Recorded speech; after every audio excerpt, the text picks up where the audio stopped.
Good morning, everybody. Welcome to the STUC's event, 365 Days of Home Working. My name's Dave Moxham. I'm a Deputy General Secretary at the STUC. The event that we're holding today is being streamed to Facebook and YouTube, and people making comments and asking questions will be able to do so there. And the engagement that we have with you, which is really important, will be done through that medium. Our event today is split into 3 separate sessions, and we can post an agenda in the comment section if anybody hasn't managed to get that from their Eventbrite link. It's been a year since many of us began to work from home, and we still imagine that there'll be a number of months ahead where that will be the case. The STUC and trade unions across Scotland have supported the safety first approach and continued to argue with some success that home working should be the default, but we are aware that at some stage in the future, as restrictions begin to lift, there will be some degree of return to office and other forms of working, and less home working in the future. However, for many workers, the experience that they have had over the last year, which has been mixed in terms of their ability to effectively work or not, has many implications for the future. We're hearing from many workers that they don't imagine that the world of work for them will be the same again, and we're certainly hearing from many employers that they intend to change work patterns. In some cases, we're hearing about the complete removal of office working, and all of this has enormous implications both for the health and safety of workers, for proper flexible working, for the whole bargaining agenda for those union reps and other representatives engaging with employers in the workplace, and of course for trade union organising. If we have fewer people in the future in the office for less time, how will unions adapt to that? So these are the key questions that we are seeking to address today. We know that many of the people watching will have been frontline workers working from home. Many others will have found it very difficult to adapt from their normal office or other environment for working at home. For others, it will have been perhaps easier. So those are the experiences that we're trying to capture today to inform how trade unionists, how workplace activists, how workplace reps take forward their approaches in the future. Our first session is going to feature 2 speakers, Professor Phil Taylor of Strathclyde University and Shelley Asquith, who is the TUC's Health and Safety Officer. To start with, we're going to hear from Phil, who has worked for many years with the STUC, with trade unions across Scotland, researching a whole range of different work-related issues, mental health, work intensification, lean management systems, and in particular, call and contact centres. So he has a wealth of experience and a wealth of material that he has produced over the years. Last year, Phil undertook a massive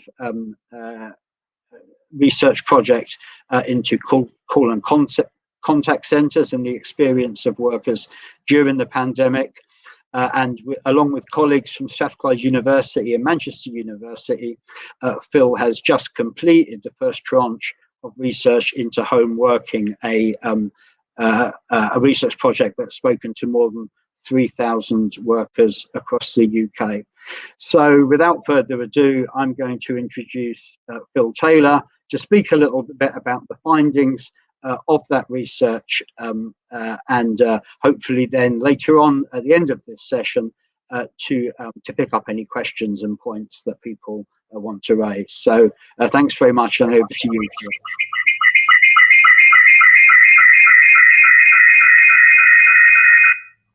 Hello?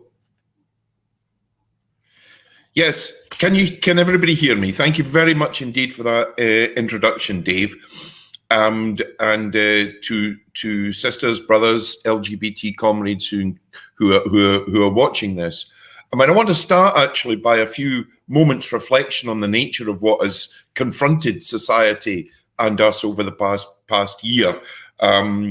We've faced SARS-CoV-2, the virus that causes the disease COVID-19, which we should see not as an act of God, not as something that's been preordained. We have this virus that is a zoonotic virus. It transmits from animals to humans, and it originates, as far as we know, and from the radical epidemiology that's taken place, from the animal kingdom, but on the edge of the deforestation and wilderness conquest by forms of aggressive agricultural agribusiness. So not man-made. And these epidemiologists say, look, we should concentrate on the human dimensions to this, not the animal kingdom as some kind of act of God. And so too, when we look at its distribution, it's combined and uneven distribution throughout the world, transmitted by circuits of capital, circuits of business, travel, and so on, essentially man-made. And if you consider also something else, it's been said, to justify somehow the failure of measures to deal with it, that this is somehow unprecedented. Well, it isn't exactly unprecedented, is it? Because it's the latest in a series of zoonotic pathogens, SARS, MERS, and others that have plagued the planet over the last number of years. And then when you look at how this uneven distribution has taken place, 120 million cases, 2.7 million deaths globally, it has exposed fault lines in the way our economy and society are constructed, whether this be poverty, wealth distribution, the inequalities thereof, race, ethnicity, government policy, World Health Organization policy, and so on. None of this particularly, or its outcomes, have been particularly inevitable in this sense. I mean, I wanted obviously to throw into the mix here the fact that we have a UK government that has wasted £37 billion of public money on outsourcing and supply arrangements, which seem to be quite often going to friends of the ruling party of government. So we have this matrix of dissemination, and within it, the workplace has been demonstrated to be extremely important, often not as a reflection of what happens in the community, but the workplace as a generator, as a hub, as an epicenter of transmission in the community. And the simple question is why? Why? Because workplaces and the various sites that workers work are assemblages of potentially very vulnerable working bodies. And within this, offices, we know, well, actually, the research I did earlier last year demonstrated that offices and call centers were particularly hazardous environments. A recent Freedom of Information request by the journalist Tom Moore found 500 workplace outbreaks between September and December of last year in offices, more than supermarkets, cafes, restaurants, and construction sites combined. So we're dealing with something really, really important here. And I mean, I'll pause just before I get into the heart of this to mention the DVLA in Swansea, where there's been an appalling situation of workers suffering positive cases whilst having to retain, keep coming to work. And briefly, what have my workplace studies shown? That you have this toxic mix of people working in confined spaces with compromised social distancing, suboptimal cleansing regimes, hot desking, the prevalence of an aspect of working that workers dislike intensely, and the impact of heating and ventilation systems, where then sealed buildings that can circulate this virus in ways that are absolutely deleterious and hazardous to workers. As workers in my previous study of several thousand office and call center workers in these environments said, going into work is like going into a petri dish of contamination, where you don't know whether you're going to get shot next. It's like a game of Russian roulette. So in this context, we have to say two things. One, notwithstanding what happens with working from home, there should be no return to unsafe workplaces. That remains a principle, an absolute principle. And the second thing is to put into context why it is that workers went home working, or rather unions campaigned for home working a year ago and onwards.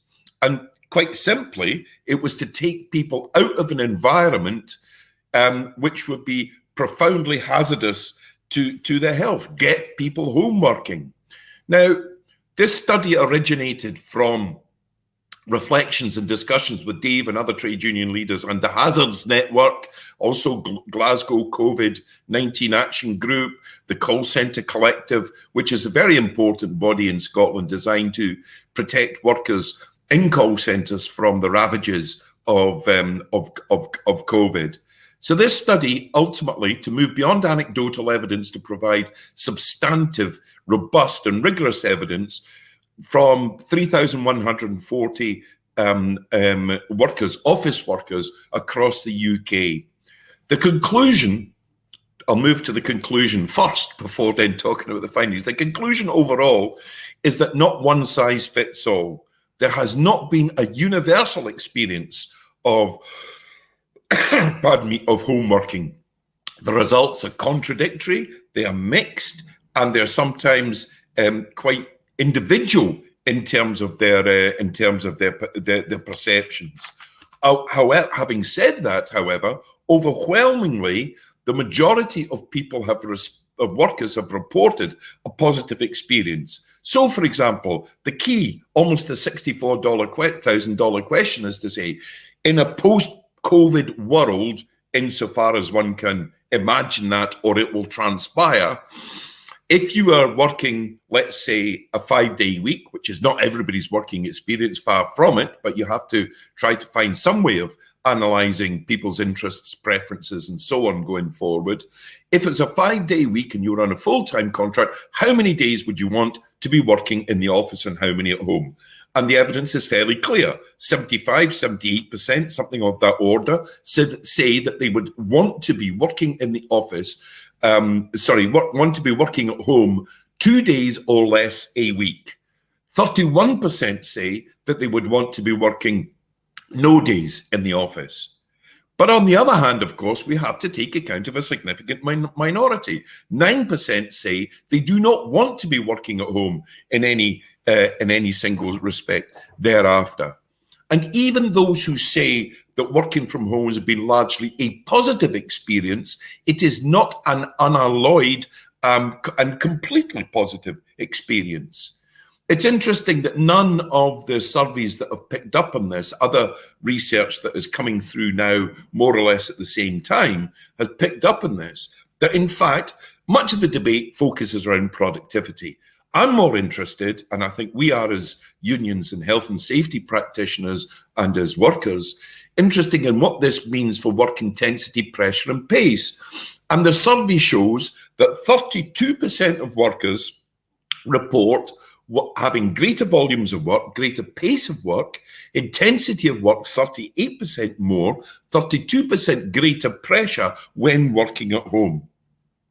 It is also the case that we know that forms of monitoring, control, and so on by employers and managers are maintained. We now have the situation where, for example, 45% report that automated systems monitor work activity. So there is this kind of algorithmic management that is imposed on workers. And of course, what we are seeing here is the transmission of some really probably certain unwelcome aspects of work organisation to the home. We see the continuation of forms of targets, of KPIs. 30% of our respondents here said that they find it more difficult to meet their targets when working from home. That's not universal, because others say, yeah, they are able to. But we have to consider that 30% do not. 30% also say that they're worried about underperforming against these targets. We see the continuation of performance management, performance appraisal, and so on. And here's a finding which I think it made me jump. 29% say that they are expected to work or required to work extra hours and time if they do not complete their existing tasks within their allotted time. So there are issues here, aren't there, about intensification of work. And there are also other issues about, say, the expense of working from home. So people are saying, look, I do want my broadband to be paid for. I've had to expand my broadband provision because I've got, perhaps a partner working at home or two children who are at university or at school and so on. And utilities bills in the winter have been a big, big issue. On the extremely important issue of health. Now, there are a number of issues here, and perhaps Shelley would like to contribute to this. I'm sure she will. But now the home is the workplace for hundreds of thousands, if not millions, okay? And under these circumstances, the health and safety laws and regulations should apply to the home as a workplace. Now, it seems that in all cases, with the exception of one or two, that these regulations and requirements are not conducted to the same degree in the home as they are in the workplace. 55% say that they didn't get regular display screen equipment updates that they should be getting. And on the crucial question of physical and mental health, here's two headline statistics. Physical health, this surprised me to an extent, but 37% say that the physical health has worsened since they've been working from home. Now, 28% said it's been improved, but the net difference is that it's worsened. On the question of mental health, 40% say that the mental health has worsened since working from home, compared to 31% who say it's improved. And then another very important issue, that of presenteeism. Now here, I read another report this morning, the Scotland Work Futures report, which is very good, and it has data that certainly corresponds and is consistent with this study. But on one issue, I will just make a little tweak here, and that's on the question of presenteeism. Presenteeism is not just about attending the workplace; it is about centrally continuing to work when one is ill. And here we have 15% of respondents saying that they are very often, quite often, or always likely to work when ill when working from home. So it would seem that this working environment, because precisely it is at home, is likely to induce greater numbers of people to work when ill. On to the big questions. What are those factors that would induce workers to want to remain working from home? And I think there's a consensus emerging here. 86% say that it removes the hassle of traveling to work. 75% the expense of traveling to work. 71% say it brings more flexibility. So clearly for some, the work-life balance issue is important. 69% say it is safer. Clearly. 63% say they can meet the targets, and 59% say fewer interruptions. But for the significant minority who are largely not inclined to remain working from home, the findings are equally interesting. 83% say that they miss the social aspect of the work, the water cool moments, the talking, that interaction with their workmates that takes place habitually, of course, in the workplace. And here there may be gendered aspects to this. We know, there's pretty much, there is, and we have quotes to tell us this, that many women, see going to work, experience going to work as a break from the double burden of gender double burden of household and domestic duties and so on. That's really quite important as well. 75% say that it's the work interaction of work that they find particularly positive as well. And 31%, and here it is, isn't it, say that going to work establishes that sharp parameter between work life and home life, which is really very, very, very important. And from a health and safety point of view, 29% are saying, look, we don't have proper workstations when we're at home. I know time is tight, and I'll just take 1 minute to conclude here. This is important, isn't it? Because there is a world of a difference between, let's say, somebody who's a single or a double occupant of a reasonably sizable house who can work from home with a decent workstation and a table, from those who maybe have 4 or 5 people, even more in the workplace, competing for space, a laptop on the edge of the bed. There are musculoskeletal conditions that are reported widely by the sample in this study. And looking forward, we also asked the question about what sort of things are you concerned about. Now, this is really interesting because there's a great deal of speculation and I would say futurology about what the future workplace looks like. In truth, the future workplace will be shaped by the employment relations parties, by the needs of the employers and the negotiations, we hope, and discussions and consultation and the influence of workers, so that workers' needs are aligned with employers' needs. But that will probably be contested and negotiated and so on. That's the way that it should be. But here we find, when we look at the worries of workers, 45% are worried that the contract might be changed in an inferior sense. That job security, 48% are worried about job security in this world. 63% are worried about being compelled to go back to a workplace that's unsafe, and 38% say, well, look, we're worried about what might be the pay outcomes. So, in sum, what we have is a mixed bag, right? The employers' and employees' interests, clearly we would like to be aligned, but it's absolutely crucial that within this, unions and workers' representatives are involved fully in the negotiations to produce this optimum workplace. And similarly, if unions have to represent workers with different constituencies, interests and preferences, so too should employers accommodate these different interests, constituencies and preferences. This is a momentous change. It is historically unprecedented in the sense that prior to COVID, only 5% of the UK workforce was working largely at home, right? We now have an unprecedented situation, an opportunity to shape a workplace experience that can be better for employees than it was before. And under these conditions, I think everything is on the table to be negotiated. But really what should not dominate are simply cost-cutting agendas driven by management that see their estate as something that can be carved up, with workers not having a voice to establish the optimum possible working relationships going forward.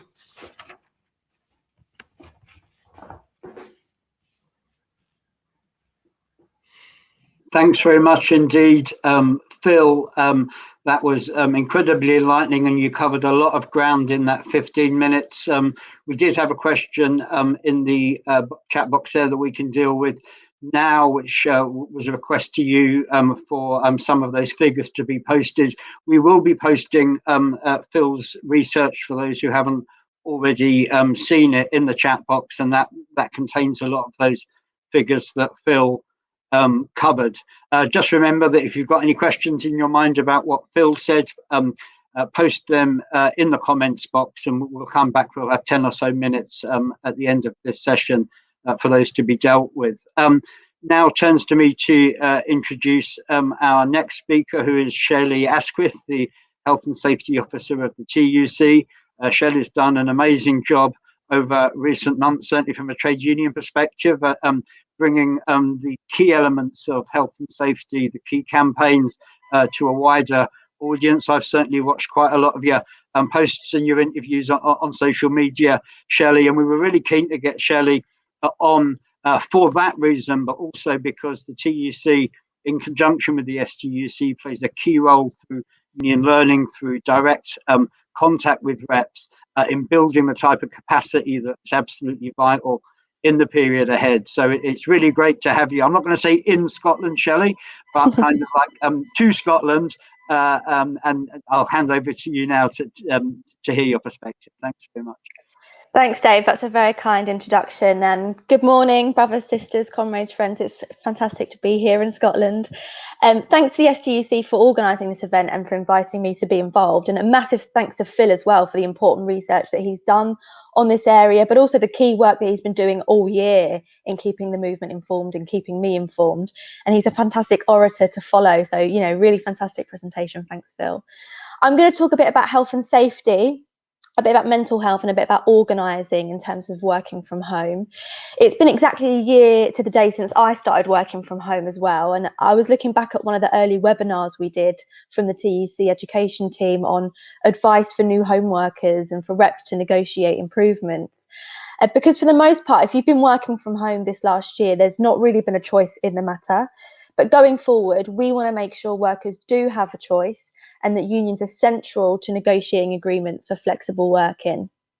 Home working will inevitably be something that many reps will now be organising around or have been organising around for the last year. And there are various concerns that need squaring with management from a health and safety perspective. Obviously, as Phil says, it's safer to work from home than to go into many workplaces, but that doesn't mean that health and safety issues, you know, stop at your front door. Ordinarily, unions would recommend an assessment of the home working environment before home working takes place. That obviously wasn't possible a year ago. Workers do have the right to invite a union health and safety rep to carry out an inspection of their home, just as they would do in the workplace. And if an employer still hasn't done this a year on, it's about time it happened. And there's no reason why an inspection and assessment can't be fulfilled using photos or videos. The main hazards to safeguard against in your home are stress and overwork and other mental health issues arising from isolation. And I'll come onto that a little bit more in a moment. Harm from poor workstation layout, working position or general conditions. Injury resulting from tripping over cables or any other obstruction in your home, or injury arising from the presence or actions of others, including children that might be running around. Or indeed, you might be working from home in a non-office type setting, not sat at a computer all day, and there'll be other hazards depending on what that environment looks like. Going forward, employers need to be made to produce guidance and policies on working from home in consultation with the union, of course. And there are various model checklists that can be used or adapted, which is specifically for home workers making regular use of a computer. The HSE actually has quite a useful one. That should include considerations like the layout of your workstation, making sure you've got the correct seating, an eye level monitor, where a computer is being used, support for your lower back, support for your feet, support for your wrists. Ergonomics is really important to consider. Repetitive strain injury is one of the most common work-related illnesses, and Phil mentioned, you know, muscular skeletal concerns are already being reported a lot in his survey and by lots of workers. And I think unions, and I think, you know, the likes of Thompson solicitors will see themselves dealing with more and more cases in the future as a result of this past year of poor working conditions in the home working workplace. As well as health and safety, policies on working from home should cover the use of equipment, data protection and insurance where workers are handling particularly sensitive and personal information on their computers at home. It should also include guidance on what to do if equipment becomes faulty. And, you know, it's not possible for the IT department to just pop down to your living room these days. It might not be possible either to get replacement equipment sent out to you quickly, but nobody should be incurring a loss of pay because of faulty or substandard equipment, meaning they can't do their job through no fault of their own. And for any equipment people are buying themselves, unions should put it to management that people are fully reimbursed. It's not acceptable for people to be out of pocket, as Phil was saying, whether that be updating their broadband or buying themselves a keyboard. A concern related to equipment as well is the monitoring of workers. There's been a big rise in the number of employers using software to spy on workers. This is something unions have to absolutely come down really hard on. It's an extension of this presenteeism problem that Phil was talking about, and it's not conducive to workers' well-being or their performance. Working from home safety assessment should also be including making sure that work doesn't disrupt home life outside of working hours. Obviously, Phil's research brings us well up to date on this stuff. Home workers are spending more hours a day at their computers.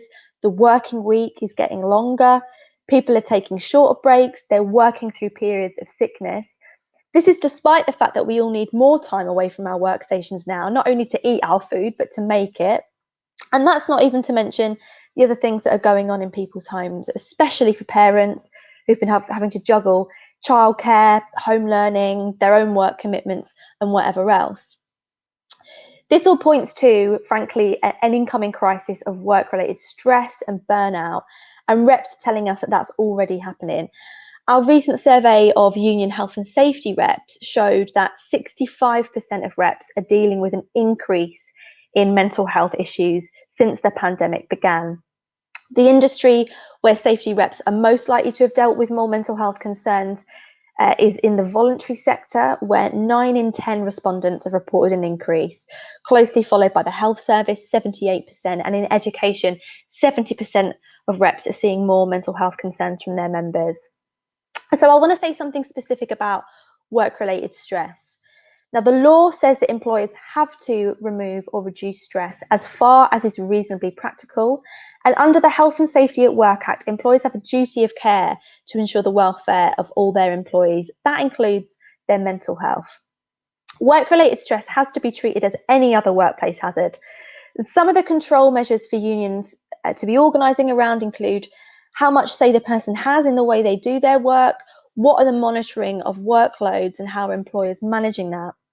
Safety reps can make really important interventions here to negotiate with employers to reduce workloads, to increase breaks, introduce appropriate flexibility without loss of pay, and provide practical support for people's mental health. There's no reason why unions can't be using the usual organising techniques and industrial action on work-related stress and mental health issues as they would with any other health and safety hazard.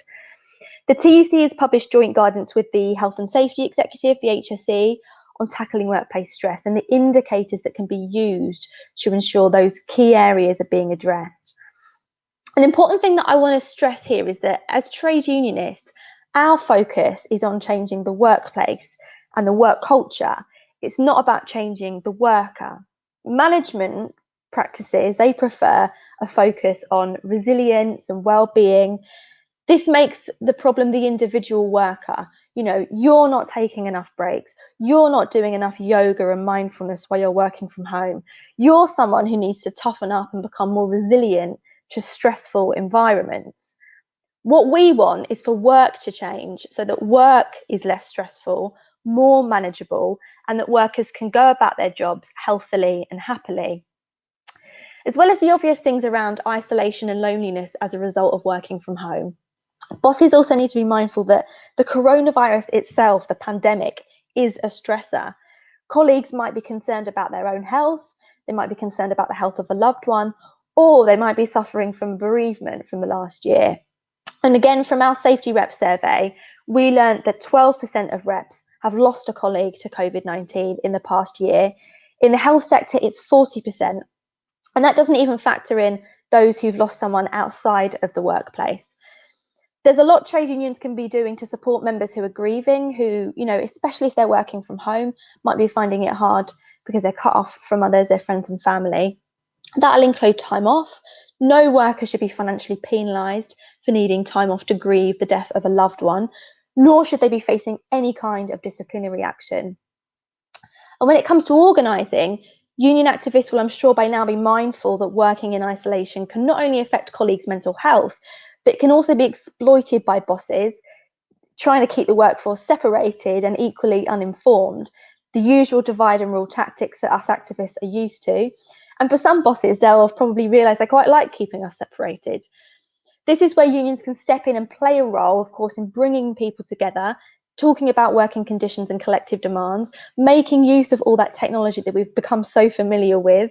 There's no reason why regular health and safety committee meetings can't take place online. And if your boss is using home working as a way of wriggling out of it, don't let them. Thinking about the long-term role of home working, the TUC's position has always been that there are lots of benefits to home working. People should have rights to flexibility, but ultimately that needs to be at the convenience of the worker. Currently, workers have the right to request flexible working, but the employer has a right to say no. We want to see those rights strengthened in the favour of workers. So you don't have to have worked somewhere for months in order to put in a request for flexibility. You don't have to wait 12 months to put in another one. And actually, you have the right to certain flexible working measures, whether that's hybrid working, a few days at work, a few days at home, condensed hours, or anything else. That has to be changed through national legislation, but it can, just like any other measure, in the meantime, be won in the workplace where unions demand it.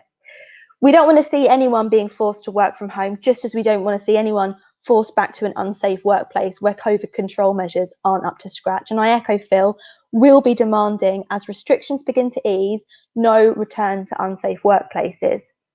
Where employers may be looking to make home working more permanent, it's important to consider that that might be motivated by cost cutting, which Phil already mentioned.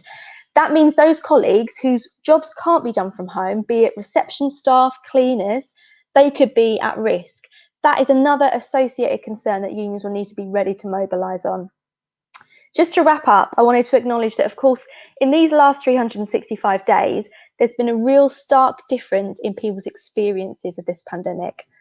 A poll that the TUC commissioned at the end of 2020 showed that people are twice as likely to say there's been an improvement in their quality of life if they get paid more than 50 grand compared to those who get paid less than 15 grand. People on lower incomes are more likely to be working from home in cramped conditions, with poor equipment, less space to enjoy in their breaks. Probably the 9% that Phil mentioned who don't want to be working from home going forward at all. That makes it all the more important for us to be mobilised around health and safety concerns that go with home working, and to make sure our workplaces, when we do return to them, if we do, are actually safe. But not everyone has worked from home, some because that wasn't possible, but others because their employer failed to make it possible. So I just want to finish by giving a shout out to the members of PCS Union. Phil already mentioned them, and I often like to conclude by referencing workers currently in industrial action. I understand PCS will today announce their strike dates at the DVLA, where they are in dispute about safe working after more than 600 of their members tested positive for COVID, and sadly, one colleague passed away. During this period of the pandemic and beyond, we need unions unafraid to take action where our members' health and safety is undermined. Unions will continue to keep workers safe and save workers' lives by any means necessary. So good luck to them, and solidarity to you all. Thanks so much, Shelley.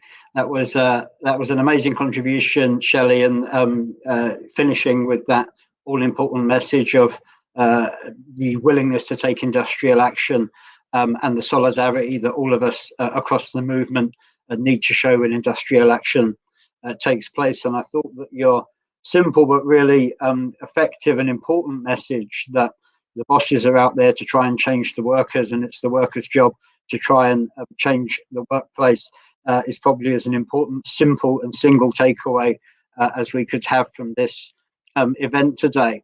Now, we do have about 10 minutes for me to reflect some of the points and questions that have come up in the comments box. So maybe we can bring back Shelley and Phil for me to put a couple of points to them. Welcome back. I've been looking, you probably look yourself at some of the comments, Phil and Shelley, and I guess, oh, you haven't, I have, so that's good. I guess what I wanted to do to start with is reflect a comment from Abigail Marks, who's obviously clearly been doing some survey work in this area too. And I guess certainly what I'm drawing from this is certainly, Phil, the research that you've done is obviously over a period of, I'm trying to remember, 3 or 4 or 5 months in terms of people's responses. And although a year seems in some ways a long time to look at in terms of how people might have experienced home working, is there any potential for the fact that things might be getting worse in terms of people's experience? That, you know, that 1 year isn't necessarily that long to judge whether people are you know, ready to completely change their working patterns. So, you know, any view you have, because you may not have the stats on, you know, what the direction of travel is. Are people getting more or less comfortable with this? On the one hand, you could argue maybe more because employers in some cases are getting better at doing this, but maybe less as the full implications of what home working means comes down. So really, yeah, a quick question to both of you. What's the direction of travel here? Have you got any sense of it in terms of whether people are getting more or less comfortable? Shall I go first? Is that all right, Shelley? Yeah. Okay. I think Abigail's research is really important because what she's done is this is longitudinal survey. So she asked this panel at separate episodes, if you like, along the working from home journey. So it's incredibly valuable, the insights that her research brings. I mean, what I'm going to be able to do, because this is a humongously large database that we've got of 3,140, and they're still coming in, responses, is that we can segment them chronologically, so we can see what the effects, and we've got the data which, I mean, crucially asked the data at which people went home working. Yeah, so we can judge over a period of time whether or not these attitudes changed. I think it was an absolutely classic trope, to use that word there. I'm right on point, aren't I? I used the word trope, and that is that it was great for the first few months, but now it is doing my head in type comment, which comes up all of the time. So the immediate relief of working from home that took people away from the hazard of COVID, but then over a period of time, I mean, and this is part of what Shelley, I think, said about just the general zeitgeist and horribleness of COVID as well, but that sense of isolation gets confirmed. Similarly, we know, to me, this is an important thing. All of those kind of gendered, household, domestic, personal issues kind of reinforce this as well and lead to this outcome where people want at least some sort of hybrid, agile and response to this. And what is important about this, I think, is there is a discourse, just quickly on this point, that makes an assumption that the people who are now home working are the people who were home working before. In other words, professional, technical, supervisory, managerial, the sorts of flaneurs like academics working from home for whom it was always a privileged thing. This element of compulsion in the situation, I think, is really, really important, that people don't have a particular choice to this. So all of these matter. I think the other thing that's really important as well, just finishing this point, is that it's not been an ascending and always home working experience. So in April, 40% were working from home. The number of people working from home decreased in August, September. And so this is a volatile situation where more people are getting exposed to the virus and then have to come home again for a kind of second wave. So it really is about being vigilant about what's happening in the workplace and then kind of like going forward. And I think Shelley's points about cost cutting and those imperatives dominating are really, really important, actually. Yeah, I think this is often kind of spun as like the novelty's worn off for people for home working, but I think it's important not to underestimate at all people's conditions for home working. In a lot of cases are really not good. People are really in overcrowded housing, haven't got a desk space. It might be too cold. They can't afford to heat their homes, or over the summer it might have been too hot and they couldn't afford to cool themselves down. And also, I think bearing in mind the kind of weather, when home working first started a year ago, it was fairly sunny. People were kind of enjoying it a bit more. But we've really seen a cumulative effect of people going a year now without seeing family and friends, without really going out that much over the last few months because it's too cold. And so I think people's mental health has really had a terrible impact because of these things. And also lots of people in a year have started new jobs. Myself included, I was only in for a few weeks before we got sent home. But they've never met most of their colleagues, some of them. And I think also because when we started working from home, it was seen as this temporary measure. A lot of bosses use that as an excuse to not have to invest in equipment. They're still using it as an excuse because they're saying, well, we're going to be going back soon. There's no point in us shelling out all this money. And what we're now seeing is the health effects of that, as I talked about, injuries, musculoskeletal concerns. But as Phil said, this is a volatile situation. People are now Also getting worried about, well, we're going back in a few weeks' time. What's that going to look like? Are we going to be safe? What control measures are going to be put in place? And a lot of bosses still aren't doing the basics of doing a risk assessment, let alone all the other control measures that we need.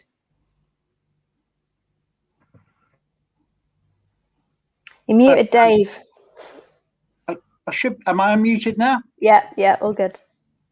That's great. Thanks very much. I've got another question, which is based upon a couple of the reflections, again, of the comments. I mean, you touched on this a little bit, Shelley, which I suppose we might describe, as the differentials within the kind of working cohort, people who clearly on lower pay jobs, and the difficulties that caused. And I guess, Phil, your survey, in a sense, it's nearly all of union members. It's predominantly of people whose normal type of work could, in theory at least, be transferred into the home quite effectively, irrespective of whether that was actually done effectively by employers.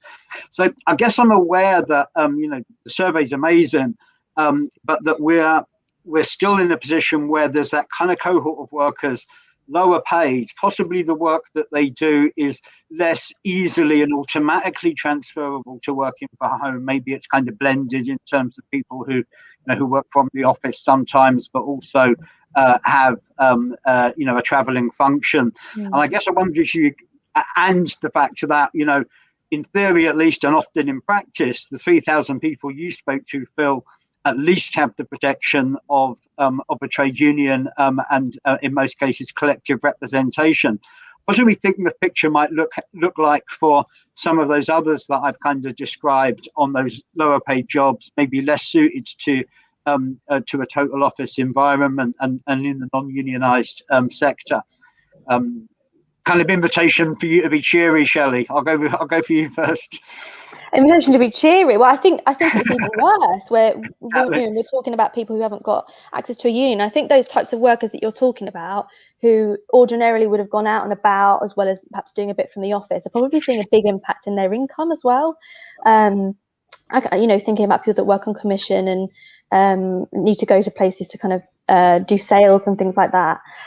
So we're not only dealing with people having a massive mental health crisis, concerns about their health and safety, but also massive loss of pay. Some people are now doing kind of blended furlough as well, which means they're receiving less pay. This in turn has an even worse effect on their mental health. Obviously, the main thing we need to do is get those people into unions so we can negotiate on their behalf for higher pay and safer working. But it's a real challenge, especially in these conditions. One of the things that we've been lobbying for, and I know the STUC has been lobbying for as well, is the right for roving reps who can go into workplaces where there isn't that union recognition as it is. But where people are working in isolation, it's very, very difficult, big challenge. Thanks for that, Shelley. And I was definitely not suggesting that it was a cheery picture. It was my irony obviously went wrong there. Phil? Yeah, Shelley's hit the nail on the head, actually. It's absolutely true. I mean, if what we've got is a mixed picture with, quite a lot of unpleasant, unwelcome and experiences amongst the unionised cohort, you can imagine what it is amongst the non-unionised workers. I mean, we do have a cluster in our survey, which I've not been able to add, and we do a comparative analysis here of the non-union and the union, and let's see what comes out in the wash. We haven't had time to do that yet, but I'm absolutely convinced on the basis of the call centre work that we did that there will be a differential experience, that unions do provide this elementary level of protection and basic defence. The question that I think is really important, I mean, Shelley's touched on wider things I think which are really important, and that is you consider one of the biggest contributory factors to mental ill health is the financial insecurity that comes from these changed work arrangements. Now, look, this is a fundamental point. £95 statutory sick pay a week is insufficient. And many of the home workers will not have been working continuously on the pay and the wages that they had previously. They will be intermittently, they'll be doing work, and sometime, particularly in non-union I mean, I've got hundreds of examples of this, where the reliance on statutory sick pay is the only form of income that people you can rely on for periods. And that is profoundly discriminatory and upsetting, that causes and a real contribution to mental ill health as well. I think the other thing that's important, the question of roving reps, oh, absolutely.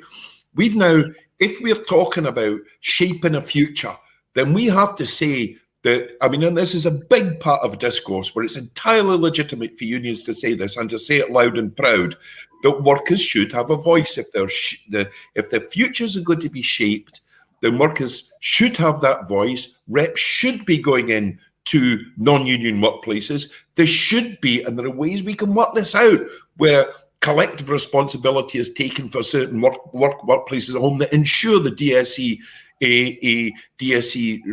regulations are carried out in practice. I agree with Shelley. I think we've got a serious situation down the line, not just in mental health, but in musculoskeletal, back pain, shoulders, and so on.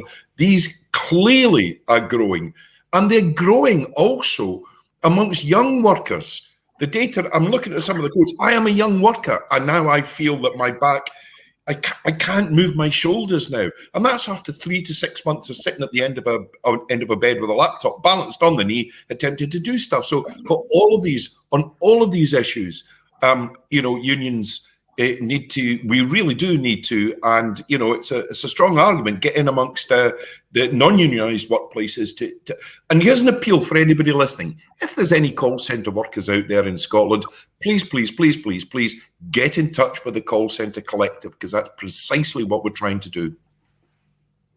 Thanks so much, Phil, and thanks, Shelley. That's us reached the end of our session. I found that incredibly helpful and illuminating. The next two sessions that we're going to have are going to deal with some of the equality and employment rights issues, contractual issues, but also some of the bargaining issues, with a particular focus on the finance sector and the call centre sectors. So Phil, I'm sure the call centre collective will get another shout out soon.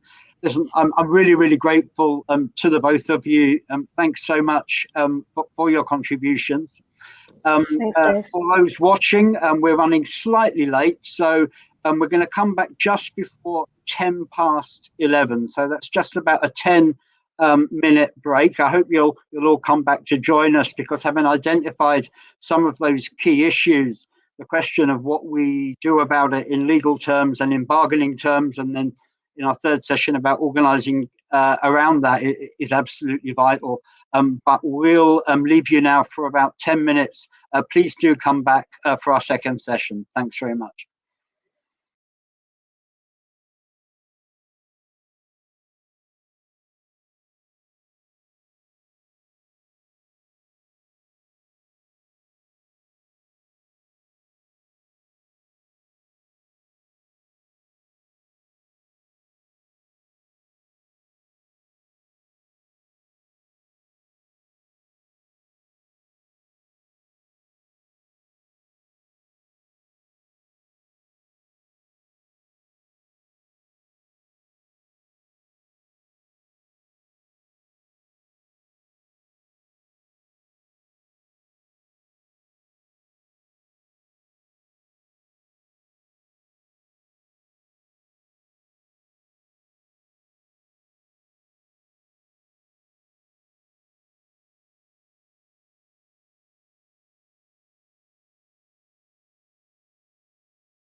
Welcome back, everybody, to the second session of today's event, 365 Days of Home Working. For those of you who were in the first session, you'll have heard me say that for the second session, we're turning to the question of employment rights, equality rights, specific experiences in a couple of sectors of the economy, and of course the bargaining agenda. So we have three speakers in this session. Our first speaker is Gillian Merchant. Gillian is an employment lawyer with Thompson's Solicitors. Many of you watching will know that Thompson's Solicitors have provided valuable support for many unions and of course the SDUC throughout this pandemic. Gillian in particular has undertaken a range of these events for us. She's also a political activist in her own right. And perhaps just to mention one thing about Thompson's in particular, over the last couple of weeks, Usdaw achieved a landmark victory in rolling back the attempts of Tesco as an employer to introduce fire and hire. So there, I suppose, is a tangible example of how Thompson's and the trade unions are working together for the good in Scotland. We've asked Gillian to speak a little bit about the employment rights, equality rights landscape, and because she's so great, anything else she wants to cover too. So without further ado, over to you, Gillian. Thanks, Dave. I think probably in terms of where to start with this, as with a lot of the most common questions that are affecting workers at the moment, there isn't a huge amount of law in this, unfortunately. I think probably the best place to start, and it even sounds quite boring even saying it, but the best place to start is probably the employment contract. So obviously your employment contract is a contract between the employer and the employee, and it basically sets out various things, hours, pay, but I think probably in this context, it also sets out your workplace. When I was doing some research about this in advance of today, I was struck by the fact that the first time that the UK Labour government introduced flexible working into law was in 2002. And I just think it's phenomenal to think that that was almost 20 years ago. And really the law has not hugely moved on. And I think, you know, as with many other things in life and society, I think COVID and the pandemic and the response to that might be the push that needs in this particular area of employment law to really change it, because the types of things that Phil and Shelley were speaking about in the early contributions are not really covered by our current employment legislation. I mean, so what we've got is in 2002, the right to request flexible working was introduced, and essentially what that did was it gave a right to employees to request a change in their terms and conditions of employment to allow flexible working.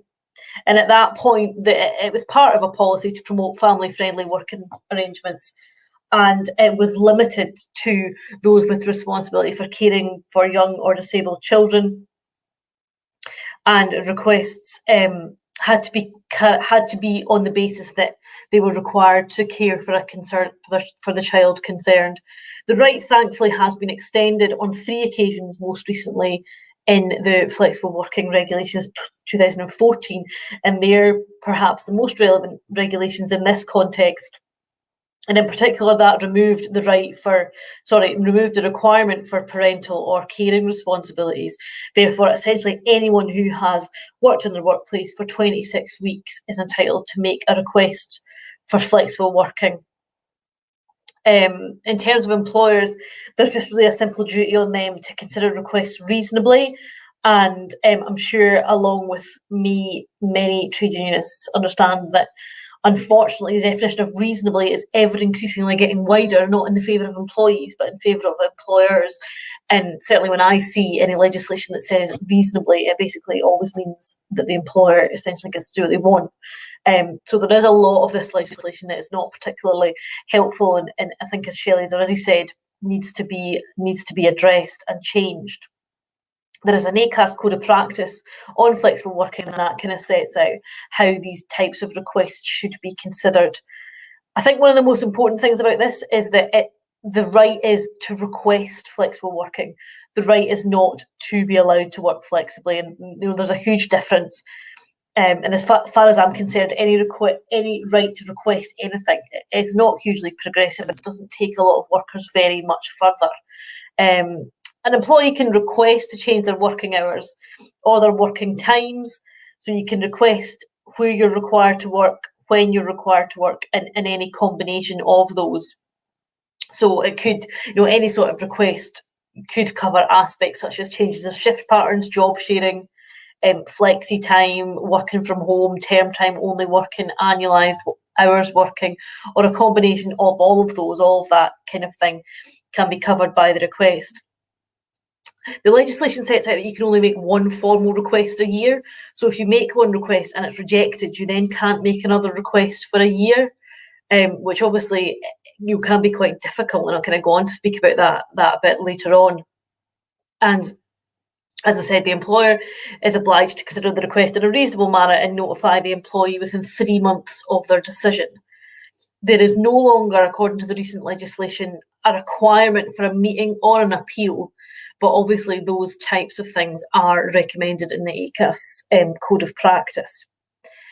The employer can refuse an application, and there are a number of grounds which are set out in legislation, essentially, which allow an employer to refuse a request for reasonable flexible working, and things such as additional costs, detrimental effect on ability to meet customer demand, inability to reorganise work amongst existing staff.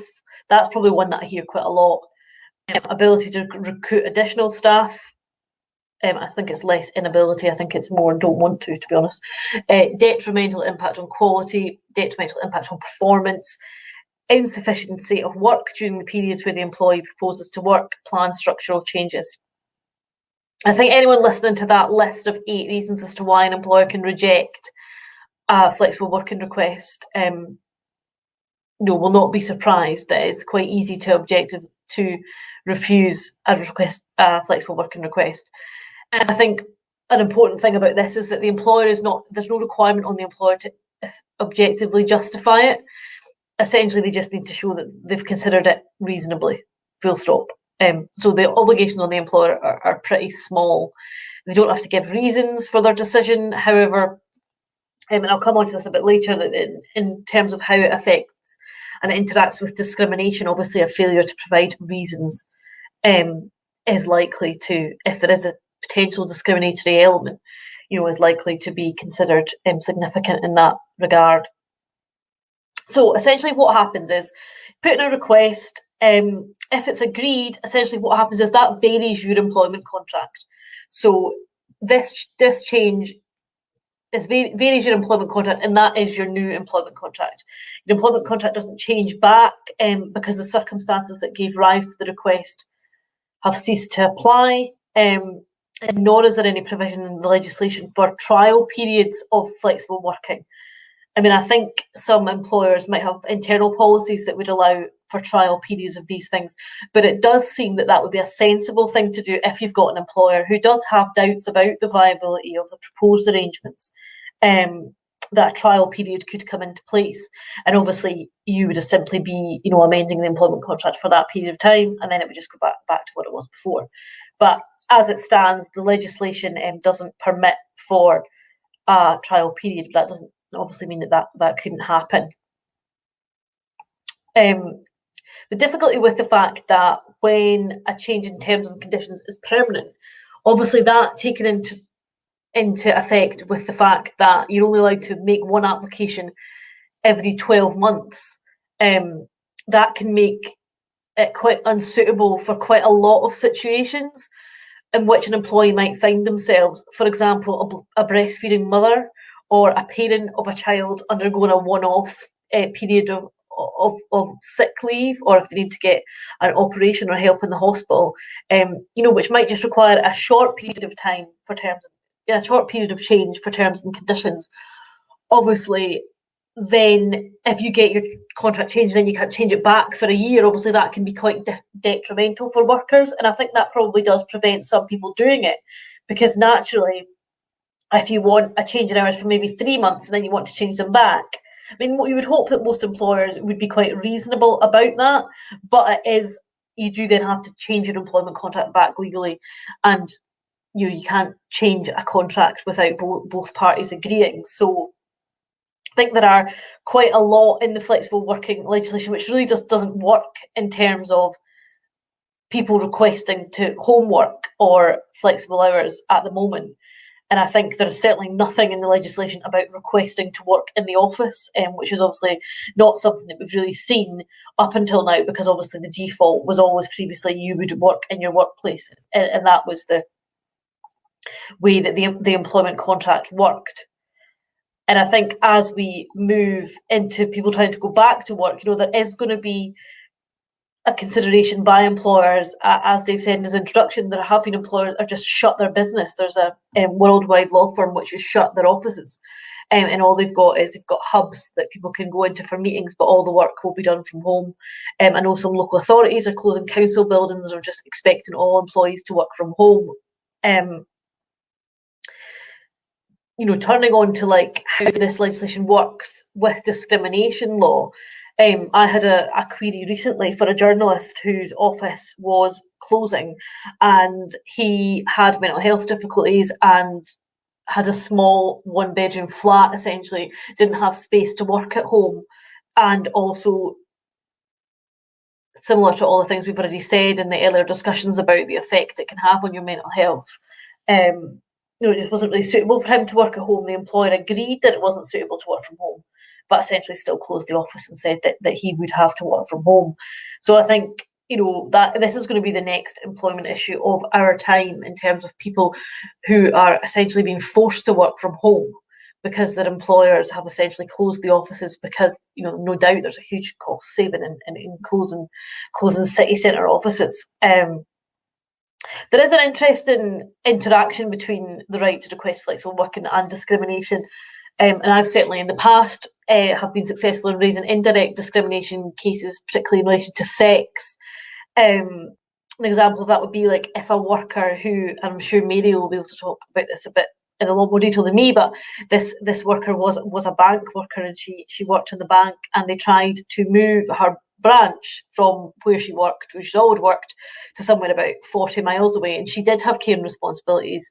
She had a double care burden, both for an elderly relative and her children, and really there wasn't any particular reason as to why she really needed to move. It wasn't that the branch that she was working in was closing, it was just, I can't really remember the reason, and we did successfully raise a claim to say that this policy of that she has to move essentially was indirect discriminatory. And indirect discrimination is essentially when a policy is applied across the workforce. So that policy in that situation is applied to men and women across the workforce. But the reality is a policy like that you have to move workplace is always going to affect women with childcare responsibilities much more significantly, particularly for as long as we live in a society where the care burden does primarily fall on the mother. So I think employers do have to be careful about the way that they deal with flexible working requests when you're talking about women. And the other issue is obviously in terms of mental health difficulties. And if someone, for example, does have a disability that would classify under the Equality Act as a disability, essentially flexible working is a reasonable adjustment that an employer should be considering. And certainly in the case that I had of the journalist with the small flat, I think it might have been difficult in that case to make out that he was disabled and that his mental health condition would fulfil the criteria for disability. However, there undoubtedly will be workers who will require adjustments to be made for their mental health, and there's undoubtedly some workers who are going to have it for their physical health as well. I suppose thinking about the equality aspects of it all got me thinking about the 2010 Equality Act, and when in the last few days of the Gordon Brown Labour government, the Equality Act was passed, and one of the things that it was passed, and it did include, was the protected characteristic of socio-economic status, and essentially that would have allowed arguments to be made around discrimination on the basis of class.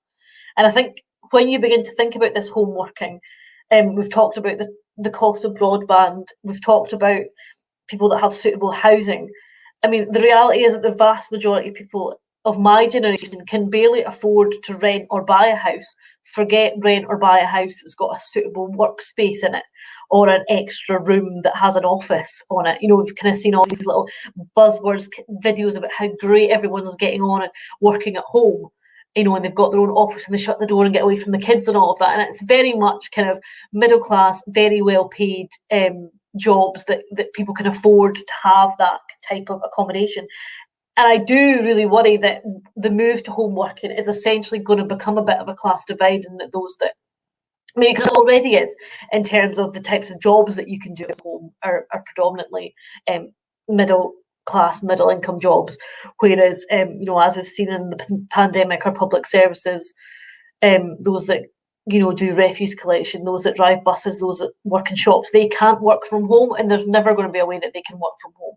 And, you know, so we are going to have a very divided society if all of these workers work at home and other set of workers that provide crucial services work at, you know, have to work in the workplace. But not only that, is we are going to have a situation where we've got workers who could work at home. However, they don't either have the suitable accommodation, they can't afford the right broadband, they can't afford the right equipment in their house. And I think that, you know, that is hugely problematic. And I think if we did have that socio-economic protected characteristic, you know, it would make such a huge difference. The socio-economic duty was never brought in by the Tories when they come in 2010, so it's not a protected characteristic that we can rely upon. But it is in a situation like this that it would be really helpful to rely upon that. Because essentially, moving on to how you enforce these rights, it's really difficult to enforce. If you put a flexible working request in and your employer refuses it, it's pretty difficult to argue with it unless they've done it in a completely unreasonable manner. And I think that, you know, given what I've said about the band of reasonable responses, it's going to be pretty difficult to make out. You're going to have a much stronger case if you can argue an element of discrimination in that, whether it be you've got childcare responsibilities, whether it be and you need to work in the office because you've got a mental health condition. It means being on your own, you know, 24/7 and not having that differentiation between work life and private life. As the legislation stands, it is, you know, it is really, really difficult. Or you can bring a claim to say that the employer has failed to reasonably consider the request, and essentially, you know, that's very difficult because, you know, it is easy for an employer to say, well, actually, we did consider it, and these are the reasons why we said what we did. Another area of the legislation that's quite lacking is there's not any provision for, and generally this will happen, there's not any provision for the making of a counter proposal. So you might say, I want to work 3 days in the office and 2 days at home, and they might say no. But then you might go back and say, well, can I work 2 days in the office and 3 days at home, or whatever kind of different mechanisms back and forth. But again, the legislation is written in such a way that there's no kind of way to consider that. So when you put in your request, an employer can just say, no, we're not allowing that on this reason, and essentially you can't then bring another request for a year. And you know, that does make it very, very difficult. And part of the issue, you know, with that is that it makes it hard for employees to bring forward requests as their circumstances change, because we're living in this clunky situation where the legislation just doesn't really assist workers, and it certainly doesn't assist with the argument of you know, meaning that people can work in the office. And I think that all of the stuff that was said earlier about, you know, it needs to be as on an individual basis what suits each employee in their circumstance, and I think that is what it should be. However, I think we should all not be naive to the fact that is, you know, unless employers are forced to do something, they are rarely going to do it because they choose to do so. And I think that's where, you know, the collectivism of being in a union really will make a big difference, because if there is one voice from the workforce saying, well, actually, this is not going to work for us, and this is the way that we would really need to do it, you know, it'll make a huge difference. And I think in practice, like the people that bring tribunal claims for failure to consider a flexible working request is absolutely tiny. The only figures that I think are on record is way back from 2010, and it said there was only 227 claims of which 48 reached hearing and 10 of which were successful. Now, obviously, that doesn't include any of the discriminatory elements. However, it just shows that that's a tiny number of claims in terms of the type of legislation that you can bring claims in. So that's kind of a bit of a whistle-stop tour of where the legislation is on flexible working. I think it will significantly need to change as we recover from the pandemic and people do start returning to work. And I think there is complete scope for rewriting all of this, and I think the unions should really get in there at the start with the most appropriate way of protecting workers in these circumstances. Thanks so much, Gillian. Always a difficult job, particularly where case law doesn't exist and can't necessarily be relied upon. So we're really grateful to you for kind of talking around the issue, for giving some real pointers, certainly in respect of how the law needs to change and unions' involvement in it. But also some of the, I suppose, the grey areas and the areas which can be picked up by union reps in progressing the bargaining agenda. We're progressively now moving into discussion and presentation from those who are in more direct contact with workers and with reps themselves, and from two of the sectors which make up a really large part of the cohort of those who are currently working from home. We're going to start with Mary Alexander. Mary has a wide range of responsibilities within Unite, but she certainly had close contact with the finance sector over the years. Mary is also one of the STUC's representatives on the Fair Work Convention too. So really glad to have someone from the East Coast joining us, Mary, or at least the East Coast in your work and the centre of Scotland in your normal living arrangements. So really looking forward to your contribution. Over to you, Mary. Thank you, Dave, and morning, everyone. It's been so interesting so far hearing Phil Taylor's sharing of the research that's been done, and Shelley's really interesting contribution, and particularly around the health and safety aspects and union organising around the new reality of home working. So what I'd like to do is really to use Gillian's word, give you a little whistle-stop tour of what's happening in finance and what the experience of the last year has been like for finance workers, and what are the main issues and concerns and what we need to grapple with as a union in terms of the bargaining agenda.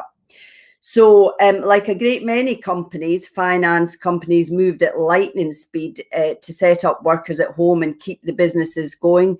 So to give you some idea, we have 60,000 Lloyds staff working from home, 50,000 NatWest staff and RBS staff, and 60 to 70,000 Barclays staff. All of these companies are looking at revised property strategies, where the future will be that staff will come to the office perhaps 1 or 2 days a week, and it might not be the office that they're used to or the branch that they're used to. It will be wherever there is a office space for them, determined by their computer allocation. So it won't necessarily be with their usual colleagues.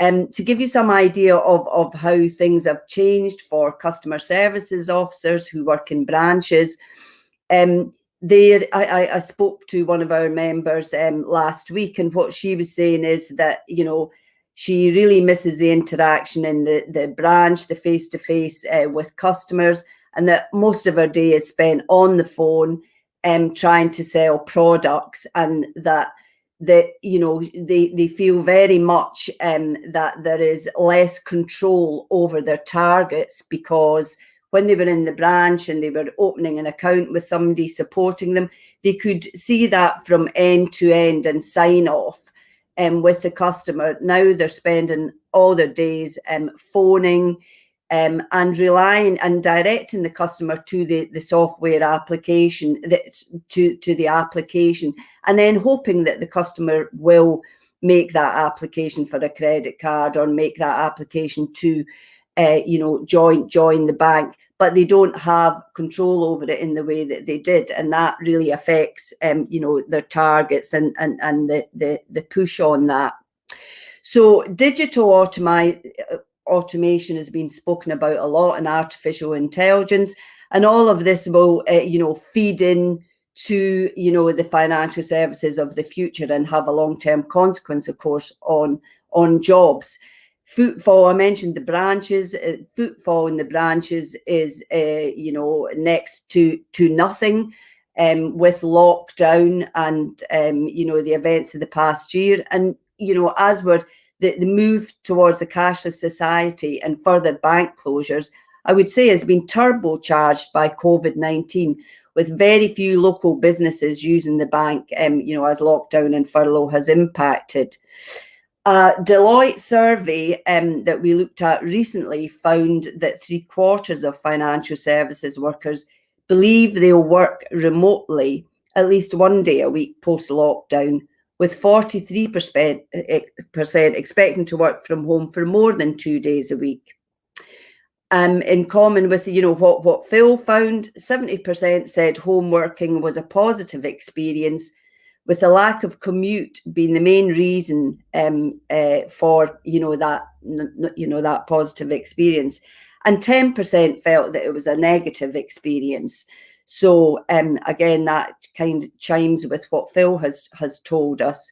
There was a more recent survey by KPMG and the Financial Services Skills Commission, and that research found that 53% of 31 to 45-year-olds want to work more flexibly. And interestingly, with workers under 30, 28% were more interested in working from home permanently. So I just talk a little bit now about what the home working experience has been like for members. And we've heard quite a bit through the contributions today of what that looks like. So in terms of the pluses, people obviously felt safer during the pandemic, that they were working from home, and others felt that they had more autonomy and control over their work schedule, and that was able to be adjusted to meet their families' needs.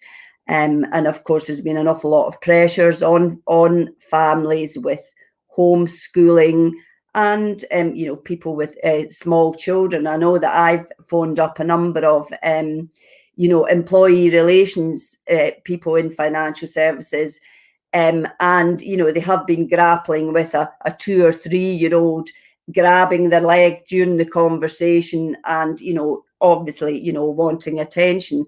And I think we forget sometimes how challenging it has been for people with small children and children and teenagers and families where there may be two parents trying to work from home, and they're not in a big space, as Gillian's pointed out, and some people live in much smaller houses, overcrowded houses, and they perhaps can't afford the heating, and there's all these other pressures to bear, whether you've got 2 children or 5.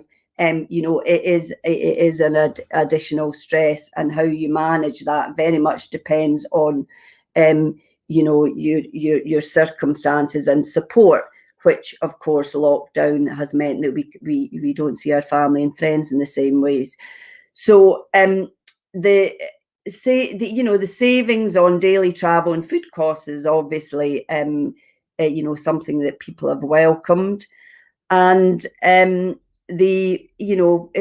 terms of disabled workers, many have found that easier to work from home and safe. However, of course, there is the issue that some employers have not been so conducive to allowing disabled workers to work from home, depending on their circumstances. So they're the sort of plus sides. The downside, of course, has been some of the things that we've talked about today, which is about the lack of provision of proper equipment. Some banks have used very old operating systems, and it took some time to get people set up at home. But of course, we've talked about musculoskeletal injuries that have shot up, particularly neck and shoulders.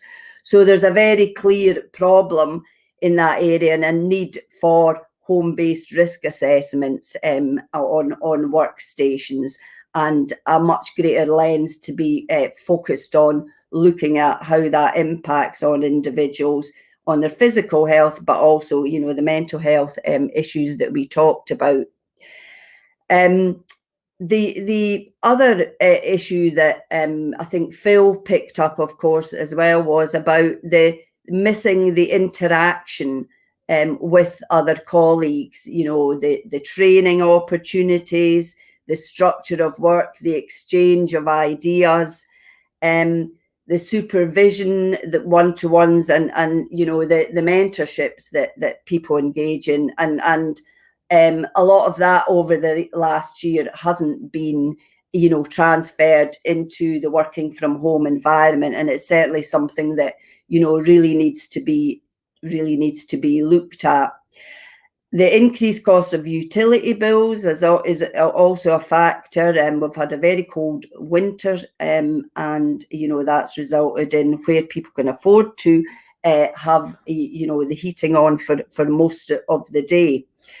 Now, I talked a bit about autonomy, and the feedback that we have from some members is about the less autonomy that they feel they're getting from employers, where some have taken advantage of the individual isolation to set unrealistic targets. So through one-to-ones, imposing targets on people that are very difficult to achieve. And again, I spoke to a rep last week who was telling me that she's never been busier with appeals against appraisals, which is a very common thing in financial services. And she said there was a huge number where people were getting a level 2, for example, which meant that they wouldn't get a pay rise. And that's obviously that's problematic. And we've also heard feedback elsewhere about financial services, some of the companies not looking at a pay rise because look at the benefits that members have got from working from home, and the savings that they have gained. Of course, the other side of it is how much the employer benefits from that, and this is where the union comes in terms of the bargaining agenda and ensuring that things are more on an even keel, and that the worker realises the benefits from the employer's cost savings.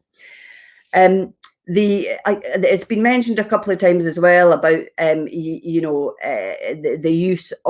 increased use of worker surveillance, and that's something that really concerns our members, and the use of invasive software, such as taking a screenshot or a photo of each worker every few minutes through webcam, or tracking their keystrokes and analysing every email and chat message sent.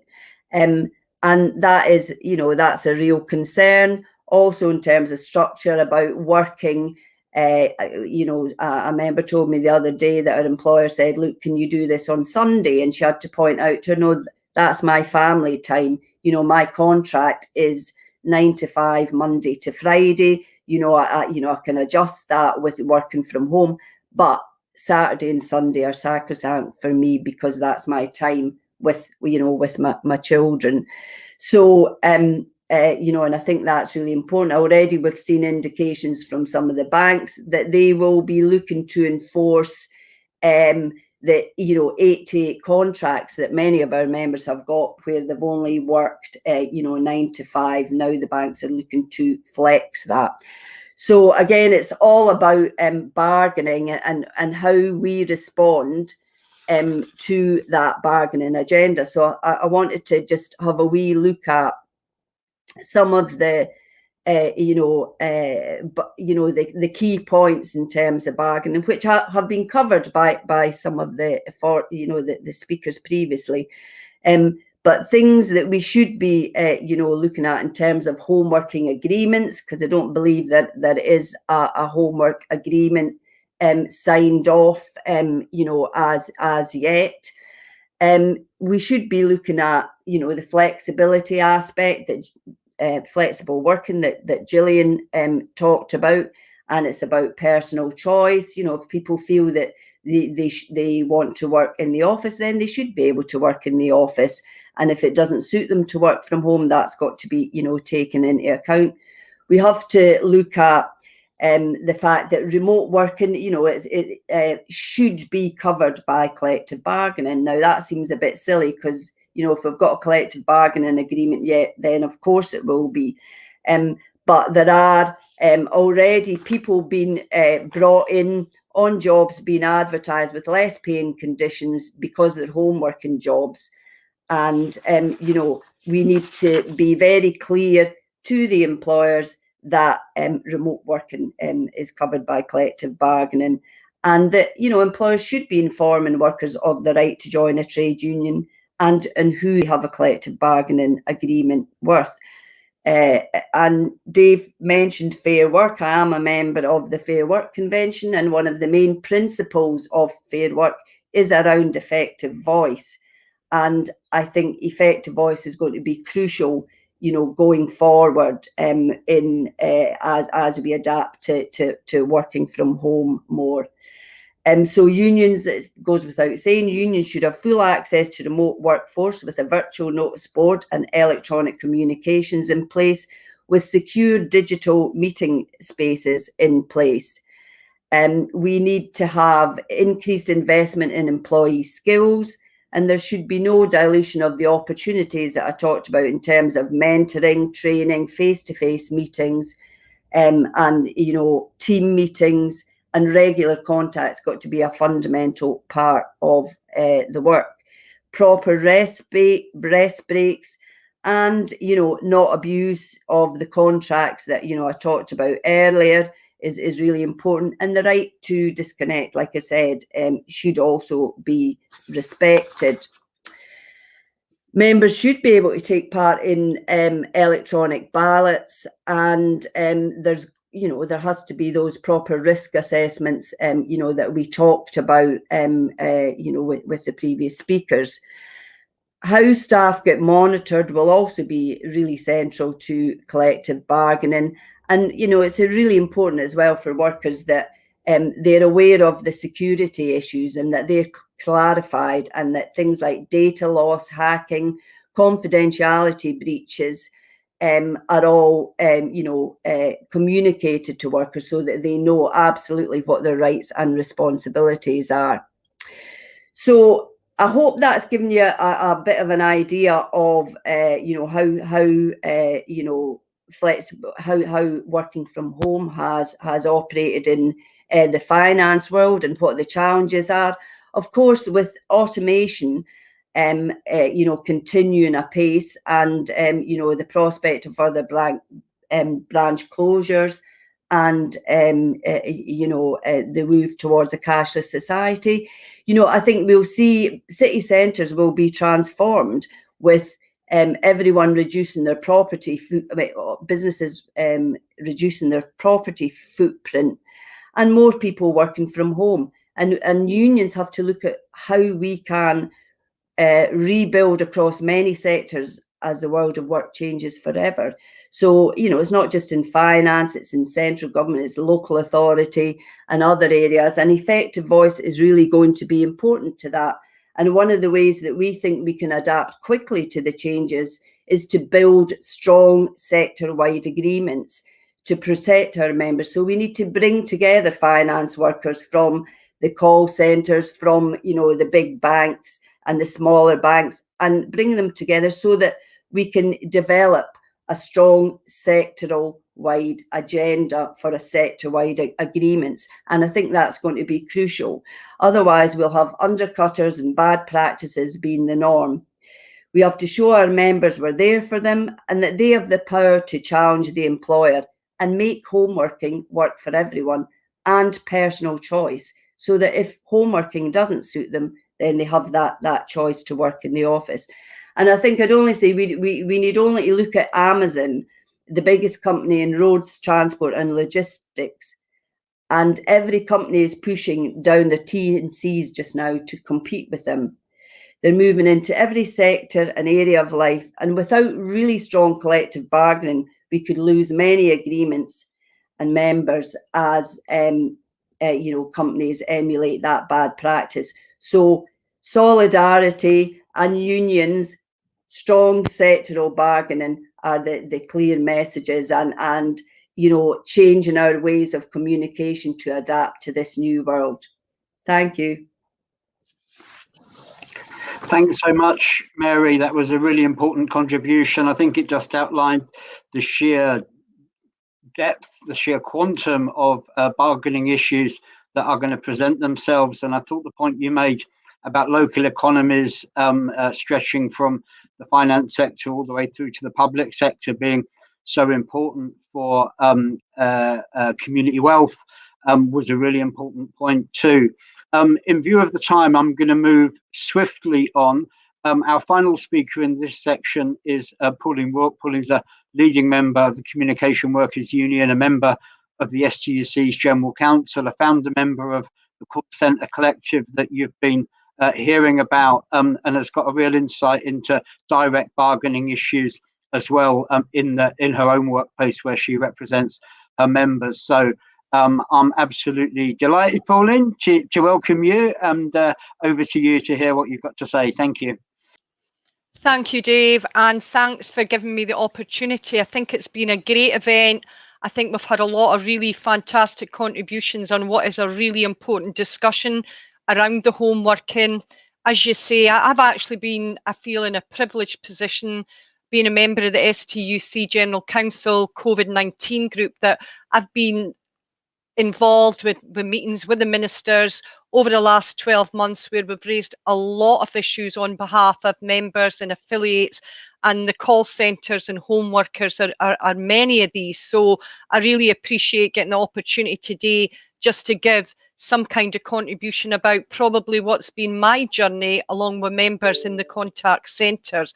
And you're absolutely right. I've worked closely with Phil Taylor, as I did on the performance issues. Mary will remember that in the finance sector when we looked at a lot of issues on performance a number of years ago. And yeah, the Call Centre Collective, Phil's given that a plug, but I think really just to bring everybody's attention today, we are fighting to keep members safe in the workplace, and absolutely where there is no union recognition, even more so to reach out and contact us. So as I say, I probably think today is about my journey and the members I represent in the telecom sector, but I think it'll mirror other organisations. And I know from Mary's brilliant contribution there that it certainly does. She mentioned so many things I was going to bring in myself, so thanks, Mary, for that. But the first thing I think I'd like to say, Dave, is that homeworking in our industry didn't happen overnight. There was absolutely no rush in BT or the telecom sector to get members home. And that really left us as reps in the workplace, where the priority was keeping our members safe in that first couple of weeks after the lockdown was announced on the 23rd of March. Now, when I say that, I was on site. I'm in work today, actually, which is very, very unusual. But we were concerned from the onset about keeping members safe, getting social distancing introduced, eradicating hot desking, making sure that the cleanliness was up to scratch, because again, BT in its infinite wisdom had decided to increase hot desking and decrease cleanliness and the cleaning standards. In 2019, BT made the decision to reduce the cleanliness and the cleaning services by 50%. And it kind of came back and bit them on the backside last year, because we fought for enhanced services and will continue to do that. So I suppose really for the first couple of weeks of lockdown, I felt we were at war We didn't really know what we were doing, but we were fighting management pretty much day to day. Management were on the defensive, and that did change. That did change through time. But I think what our argument was, let's keep people that are in the building safe. That then changed as the advice through lockdown changed as well. And what we've got to remember is members themselves of trade unions, they had their own fears. This was all new to them, and it was a difficult time. And I think Shelley touched upon the vulnerability of that.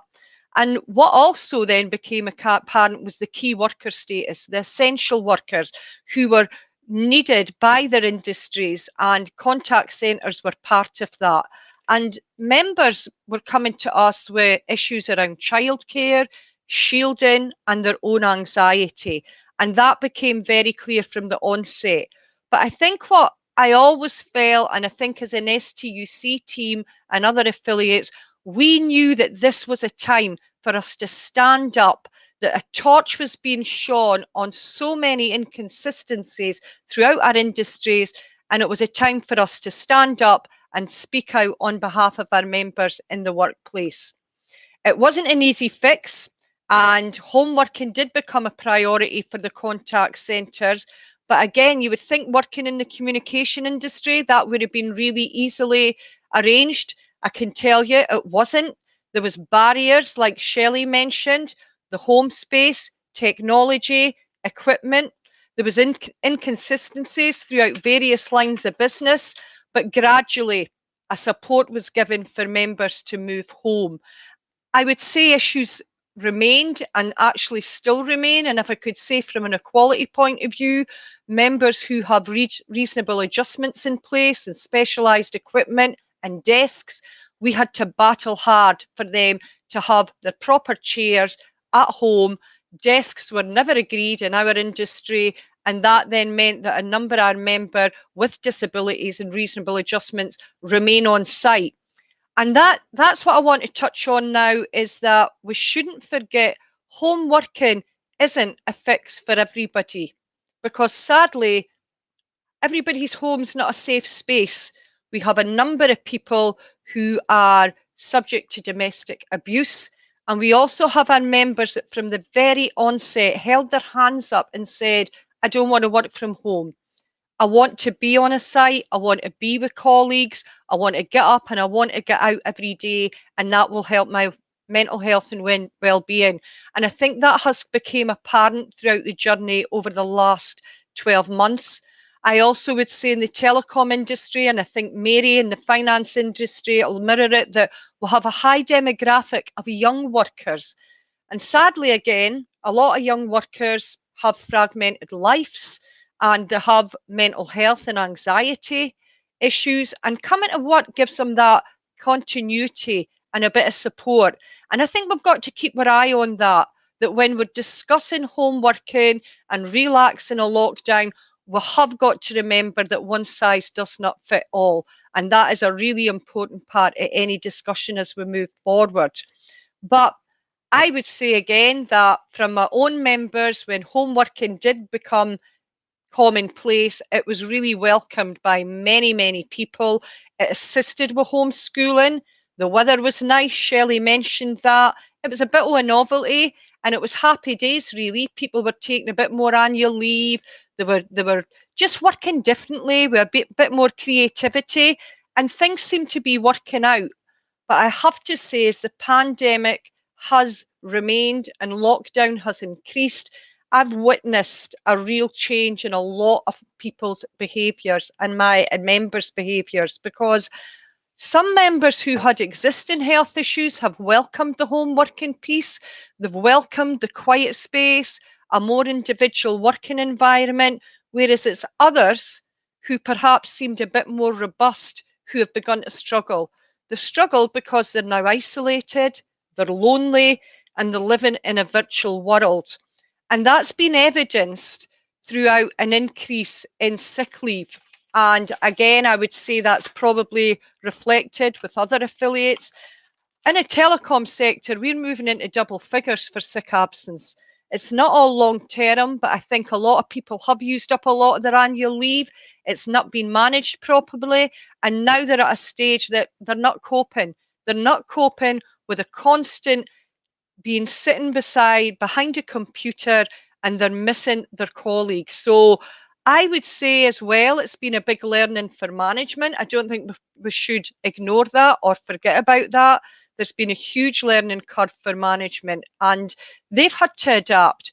And I think they've also had to prove that they're genuinely there for their workforce, and they are visible, even although it is at the end of the computer. I've witnessed some fantastic examples of support, but I've witnessed some pretty poor examples as well. And communication's key. And I think as well, as always, there was the initial reluctance from management to trust workers who are working from home off-site.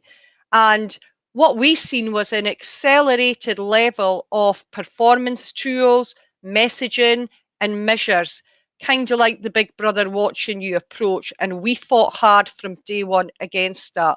It's unacceptable. People were adapting, they were working in a different environment.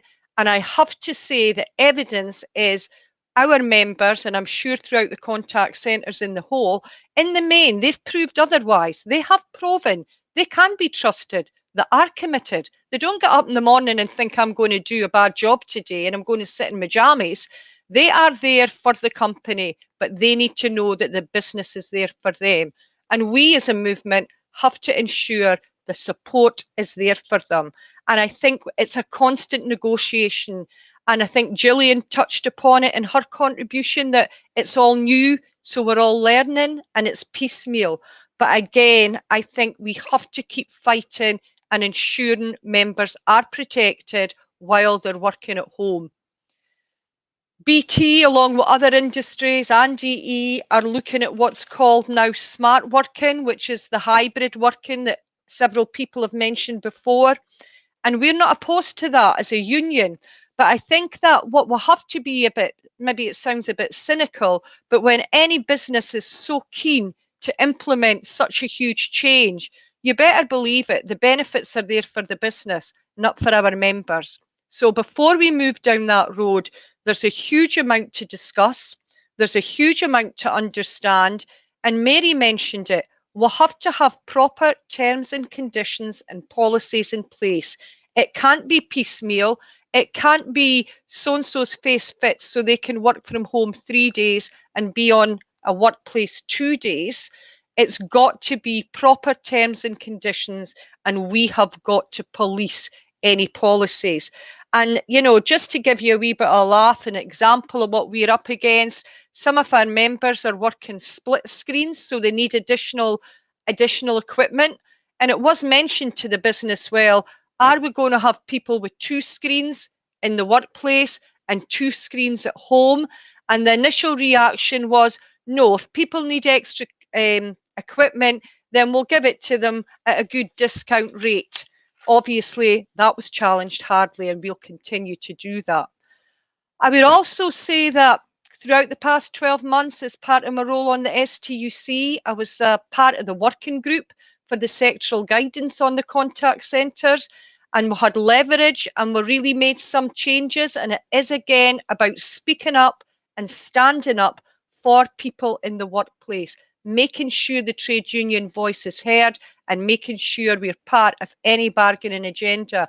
And I think Mary just covered that so concisely and articulately that there's nothing else I could add to that. But we must remain at the forefront of any changes. What's important, I think, for us to recognise is with the First Minister's announcement, even just last week, the priority is to ensure there's no premature return to the workplace. Already we're hearing about the reoccupations of buildings, and we just must monitor that so carefully. So we'll continue to challenge issues, and we will work closely with our union safety reps or with roving safety reps where industries unfortunately don't have any recognition agreement. And again, that brings the organising into the agenda, the importance of unions and the importance of union safety reps, because there isn't data at the moment. We had a meeting quite recently with the Health and Safety Executive, and I did ask, was there any analysis to show that people are more safe or have got better provision in a workplace where there is union recognition, as opposed to when people do not have that luxury. And the health and safety executive did agree to take that away. And I know Dave and the senior officers of the STUC are waiting on the updates of that. So I suppose in closing, because I do think there's been so many brilliant contributions made over the wide range of issues that we've found with home working, I feel that we cannot take our eye off the ball. These members and these workers are key workers. They are working. They're not at home languishing, as I say, around in their jammies. They've been pivotal to keeping communities and Scotland connected, and they can't be disadvantaged as we move forward. There's still a lot to fight for. There's still a lot we're learning, but we're on the right side of the argument as a movement. And as a collective, we'll continue to fight and ensure whether you're working from home or you're back in a building, you will be safe and you will be protected when you're a member of a trade union. Thanks very much, Dave. I hope that's been helpful today.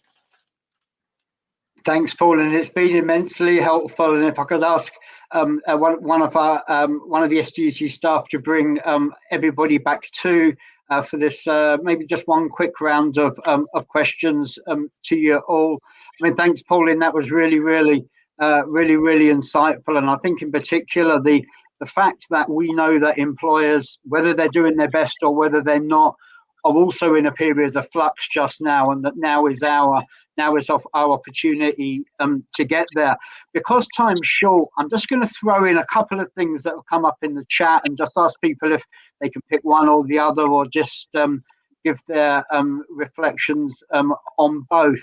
One of the questions that's come up, I mean, it was directly about people working from home when their broadband goes down.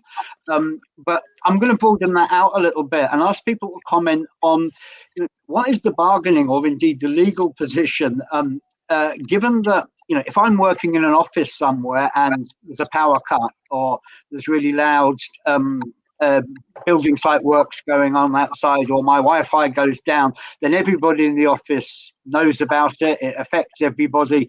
It's clearly, if you like, the employer's responsibility.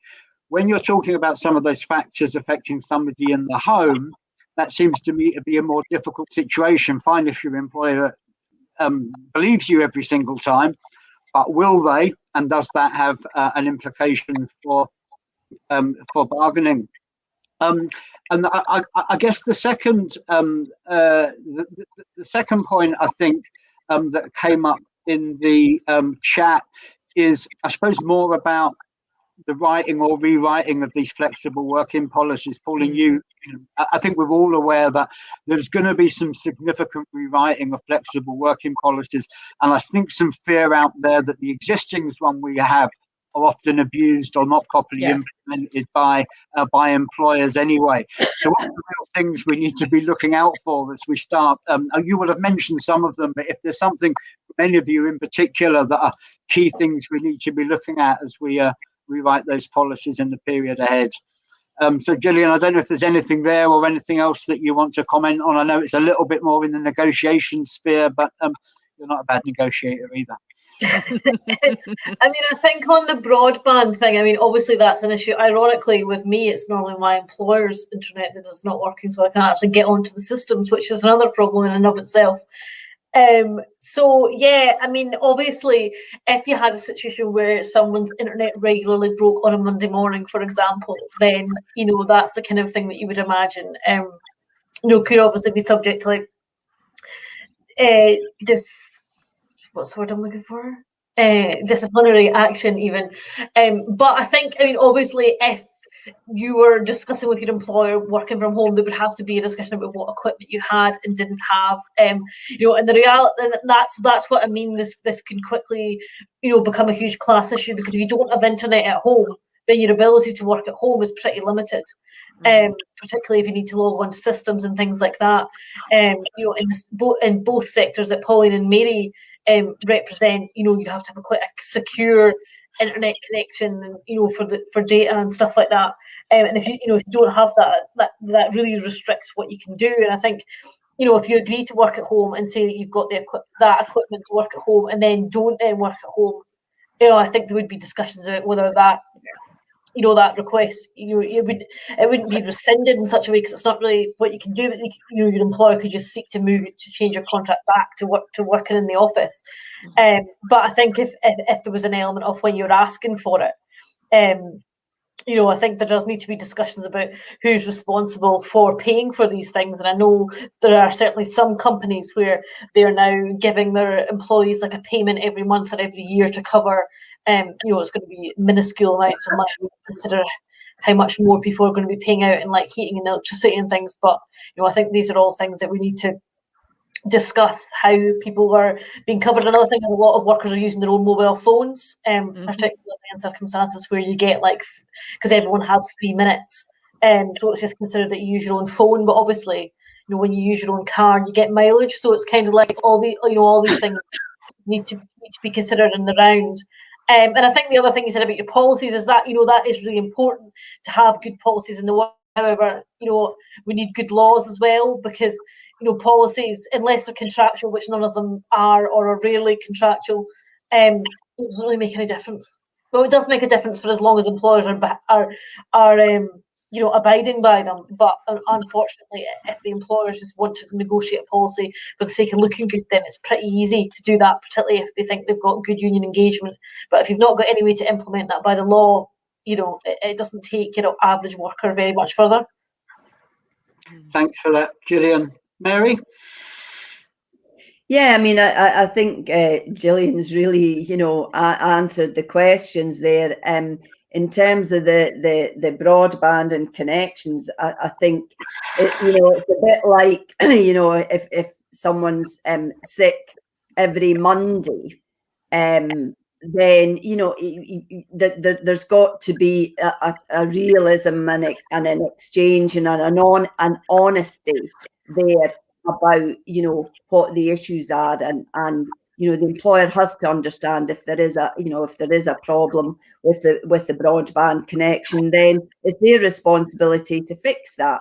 And I think we need to be making sure that there's a level playing field here, and that the benefits to the employer and the responsibilities of home working and everything that's associated with that shouldn't the burden should not be on the on the employee. It's up to the employer to fix any issues that are arising, and take cognizance in a reasonable way if it's not suitable, for or the circumstances aren't suitable for the person to work from home. Then they need to sit down, have a discussion with them about that, and a proper exchange, so that there's a mutual agreement there.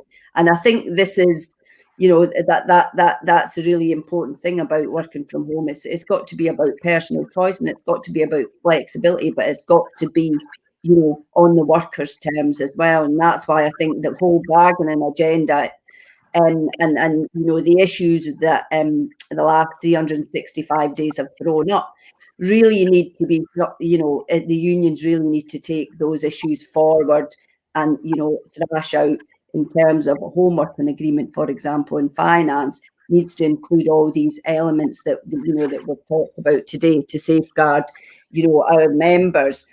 And that's equally true in terms of the flexible working. Gillian outlined, the deficiencies of the current law, and our responsibility as a union is also, of course, to push for changes on the legal front that will actually, benefit our members.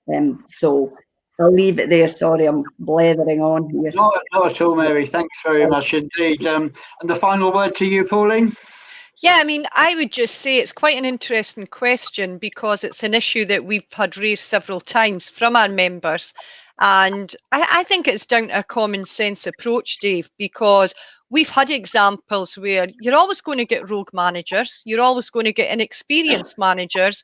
And we've had examples where members have had power cuts and they've been asked to pay back that time. We've had members where their broadband connections went down and they've been waiting on an engineer to repair it, and they've been told to pay back that time. Now, obviously, that's just unacceptable, but that's the role of your rep, and that's the benefit of being a trade union member. And so you just deal with these things, and they're not isolated. It's things that we try and deal with locally, but then you have a conversation and it turns out that it's a national problem. And you really just need to come down and say it is a common sense approach. If somebody was on site and their PC went down or there was a power cut, they wouldn't be expected to pay it back. So the same terms and conditions apply. And again, it's each case on its merit, isn't it? So all the more reason, if you're a member of the trade union, you're reaching out to members to say, keep us informed, make us aware. That's why we're here. That's why you're a member of a trade union. Thank you so much, Pauline, and thank you to all of you for that really, really interesting session. We're going to go away for 10 minutes break or 9 minutes break, hopefully, and come back at 12:25 because we're running a little bit late. The questions in our final session are essentially these. We promote a form of organising that identifies issues, organises around those issues, and relies very heavily in many occasions on face-to-face discussions, water cooler discussions, in order to elevate those issues and empower workers. So in this new environment, with all the issues that are developing, how do we do the issue ID? How do we work out which are the issues which are widely felt, deeply felt? And what are the implications for moving more offline in our communication with workers because of increased home working? And how, because of that, do we seek to take those discussions and those actions back online so that organising doesn't become just a digital experience for workers? We're going to be joined by Ruby Gibson from PCS and Jennifer McCary from Unison and Glasgow Trades Council for that final session.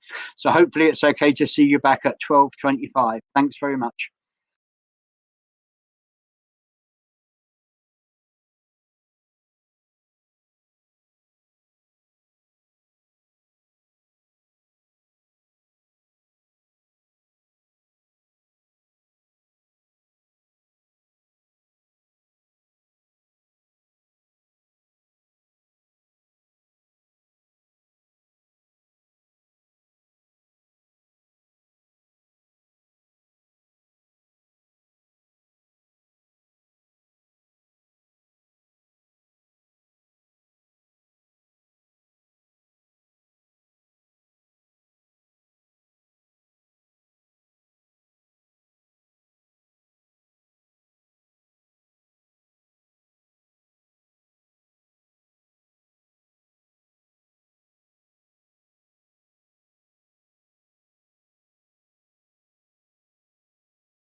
Hello and welcome back to the third and final session of the STUC's 365 Days of Home Working event, marking a year since many people began to work for the first time from home. Those of you who were in the previous sessions will know that we've looked at a detailed survey of the impacts of home working and workers' views for the future, that we've looked at how that feeds into the bargaining agenda, but also the legislative agenda in terms of the need for change to employment law.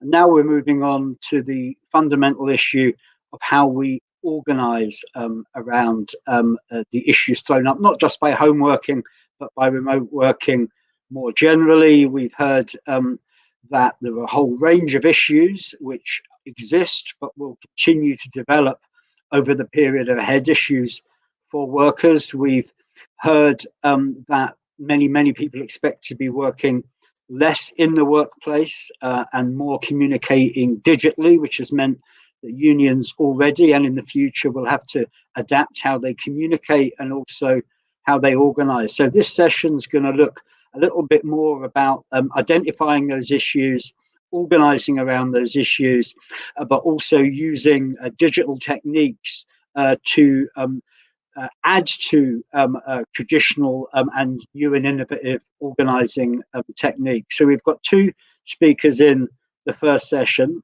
The first speaker is Ruby Gibson. Ruby is an industrial officer with PCS, but she also has a responsibility for organising. She represents many of the workers who we would call frontline workers, wouldn't we, Ruby? Key workers, just because they've been working from home certainly doesn't exempt them from that category. Ruby, as well as being an industrial officer with PCS and doing her job there, is an active member of the STUC's organising group. So I'm really grateful, Ruby, that you can join us to give a perspective from the public sector, but also a perspective from the organising agenda too. So thanks very much and welcome. Thanks, Dave. Hi, everyone. I'm just going to spend a bit of time talking about how over the last year we have been trying to do digital issue-based organising within our membership base and link this up with our bargain agenda. And I'll cover some of the really positive things that have come out of this, but also some of the challenges that we've had, because I think it's important to talk about them as well.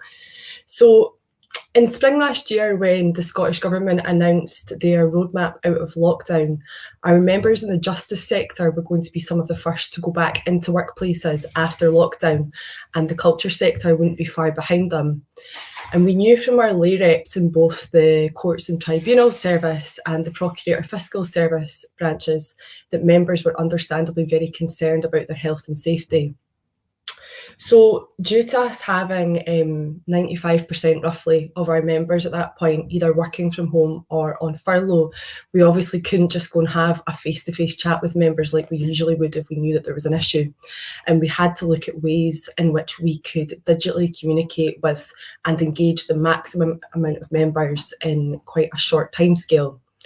So at the time, we had survey functionality on our PCS digital system that allowed us to send out surveys and link the data to membership numbers if the link was sent through a personal email address that we held for the member. So this meant that we could analyse data on a member-by-member, workplace-by-workplace basis without having to ask members for this information. So with regard to return to work in the justice sector, we worked with the branches and the reps in the branches to draft a short survey on key issue areas such as union agreed risk assessments prior to return to work, staff who have to use public transport not suffering a detriment if they couldn't use it safely. Staff shouldn't be expected to work in an open workplace if they were vulnerable or shielding, and that there should be full consideration and a reasonable approach to those with caring responsibilities, and so on. So, as I mentioned, this survey had to be sent to members' personal email addresses, and this always poses the challenge that in some branches we don't hold a high percentage of personal email addresses for members. So prior to the survey going out, the branch and I did a bit of work in contacting these members who we didn't hold a personal email address for, and asking them for this information so that they could take part in this survey and have their voice heard on these issues. In the end, the survey was sent to 902 members, which is roughly 60% of the members across the 2 justice branches. And within 3 days, we had 465 members respond to the survey, and on average, 87% of respondents agreed with all the statements in the survey. So, you know, at this point, we really knew that the issue areas were widely and deeply felt across the membership. To turn our surveys just from an information gathering exercise to an organising opportunity, we always aim to ask members if they would like to get more active in their union when they are participating in surveys. So in this survey, we asked the question, would you be prepared to get more involved in PCS to help protect the workplace and our colleagues? And importantly for this point, one of the strengths of using this survey tool that links members' personal data is that you don't have to ask them for their name or workplace to ensure that you can follow up with them if they say they want to get involved. Because we find that the easier we make our surveys, the more response and engagement we get. And from this survey, we had 189 members who said that they would like to get involved in PCS. We, in the following couple of months, repeated similar surveys in the culture sector, so across the National Galleries of Scotland, the National Museums of Scotland and Historic Environment Scotland. However, because in these branches they had a higher percentage of personal mobile numbers rather than email addresses, we trained our reps on using our phone banking system and conducted the survey over the phone. We had very similar results to the justice branches, and another 83 members who said that they would like to get involved in their union on the back of this. So the members who took part in these surveys gave our negotiators the mandate to enter into discussions with employers and agree on return to work agreements in these 2 areas, in the justice areas. And then following this, negotiators were then again able to use this information and negotiate in a central return to work template agreement with the Scottish Government that could be used by unions and employers to ensure that everyone was safe in the workplace. Importantly, we were also able to communicate this with members by email, you know, going back to them and saying, you completed this survey, this is what you told us, and this is what your union has been able to do with our members behind us. And, you know, that really shows there's a strong link between them having their voice heard and that being translated into policy that's there to protect them in the workplace. Having built a list of our members who wanted to get involved, we then contacted them to offer them training. So we have a role in PCS called the advocate role. This is for members who perhaps don't want the responsibility of being a rep at that point, but would like to get more involved in their union by doing things such as speaking to their pals and colleagues about PCS, encouraging them to join, and sometimes helping the branch out on campaigns. So we have over 2,000 PCS advocates across the union, and it's a role that really helps our profile in workplaces and supports busy reps. So the members that were contacted on the back of these surveys in the justice and culture sectors were offered advocate training. However, we'd also worked with our learning organiser to create a training using Scottish Union Learning Funding called COVID-19, Know Your Rights and Be Safe at Work. This was because we had identified that across some of the branches we didn't have a great number of health and safety reps. So this training was made to educate, you know, ordinary members to learn about some of the basic health and safety legislation in workplaces, and so they could act as almost health and safety eyes and ears on the ground to support the branch reps and to keep people safe. So one of the challenges that we find when we're doing digital organising like this is we have a lot of drop off between the amount of members who say that they would like to get involved versus the amount that actually do get involved. And this is definitely an opportunity area for us to work on in future work-like surveys. So in the end, we had 32 members complete the COVID training and 20 members complete the advocate training. And, you know, importantly, one of the biggest successes for us of this work is that these members are now in their workplaces, helping the branch reps, organised workers, and keeping everyone safe at work. Or they were before we went into lockdown again. Later in the year, our rep-led homeworking subcommittee that had been set up during the pandemic decided that we should survey our members on homeworking. So we wanted to survey our members to find out what the widely felt and deeply felt issues were, and combine this with a question about getting involved in their union. At this point, we came across a bit of a challenge because our license with our digital platform was being renewed, so we couldn't run a survey in the way that we did with the Return to Work survey, which was through the system that links the data to membership number.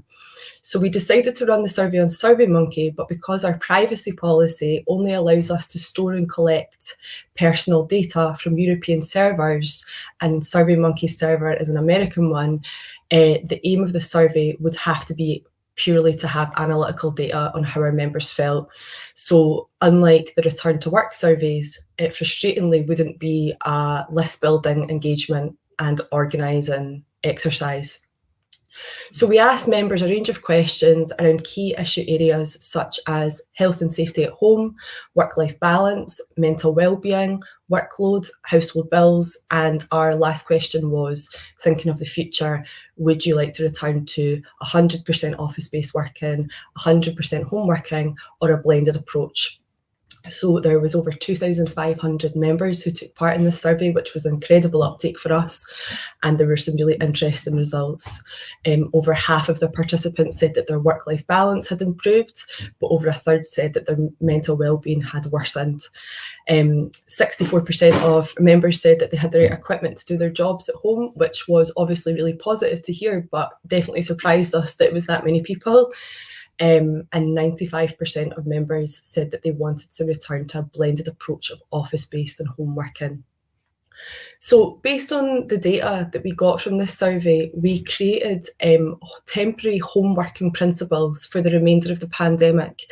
And once negotiated and agreed upon by unions and the Scottish Government, it was sent out to all chief execs across the Scottish sector and acted as a base standard for issues such as employee wellbeing, pay, expenses and finance, health and safety, expectations and equipment and IT.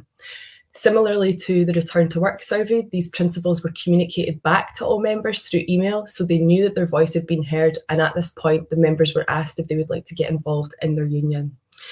Because this was asked through email without a digital link to the members' membership number, we had to ask members to fill in their personal details so we could get back to them.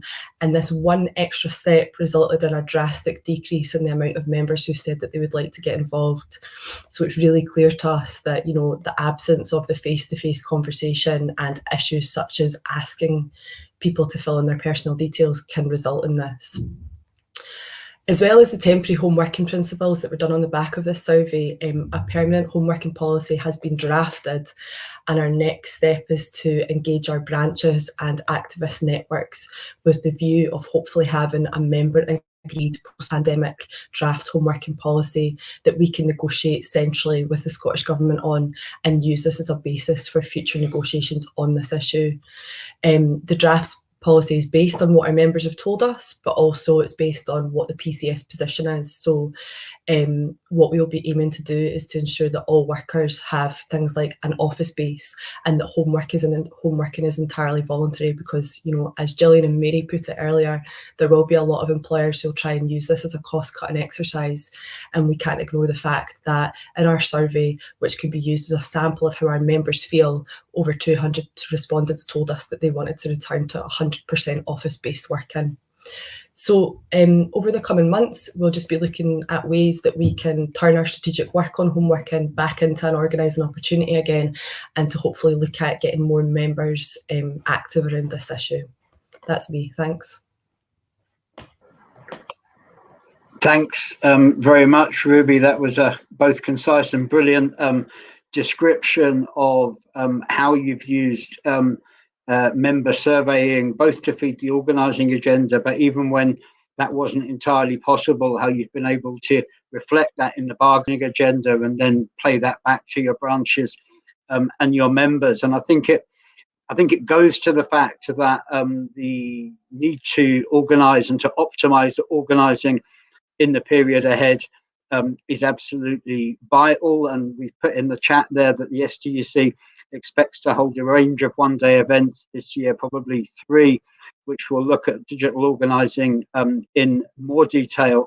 And I hope that anyone who's interested will sign up for more information on that. Now, our final speaker, who I'm going to turn to now, I could spend longer introducing her than she'd be able to speak for. In her role as a Unison full-timer, she was fundamentally involved in building the Glasgow women's strike, and she currently coordinates learning for Unison in Scotland.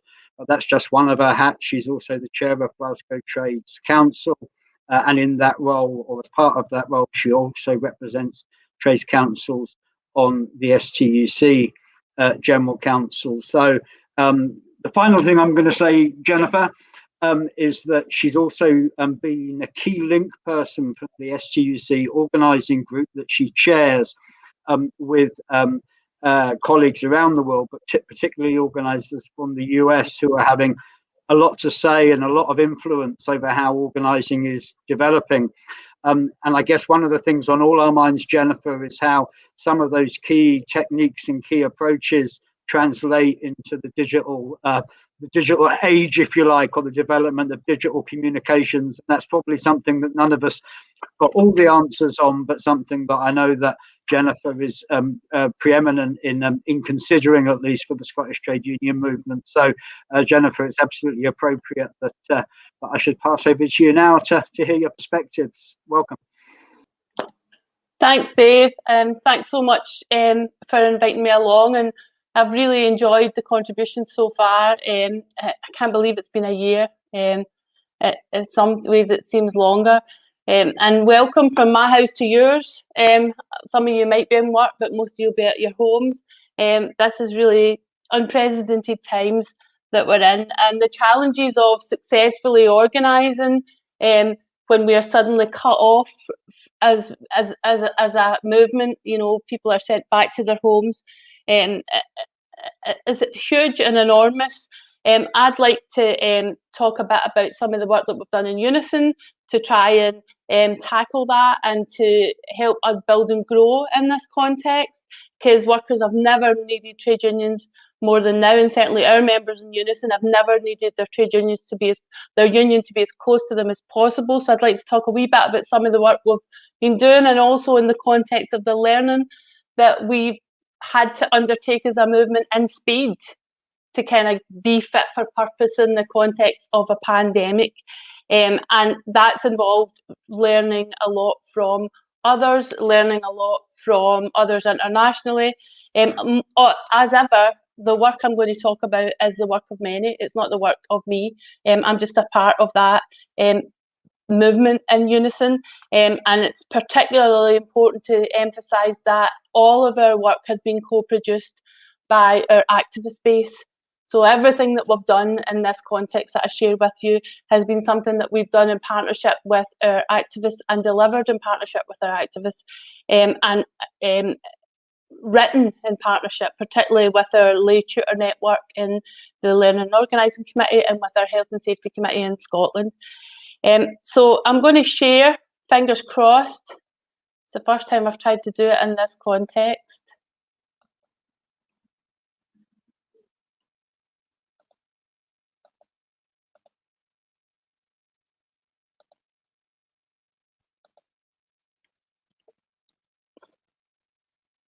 Great. I think I'm hopeful that you can see that. So what I'd like to speak to you a little bit about is about a health and safety project that we undertook in Unison.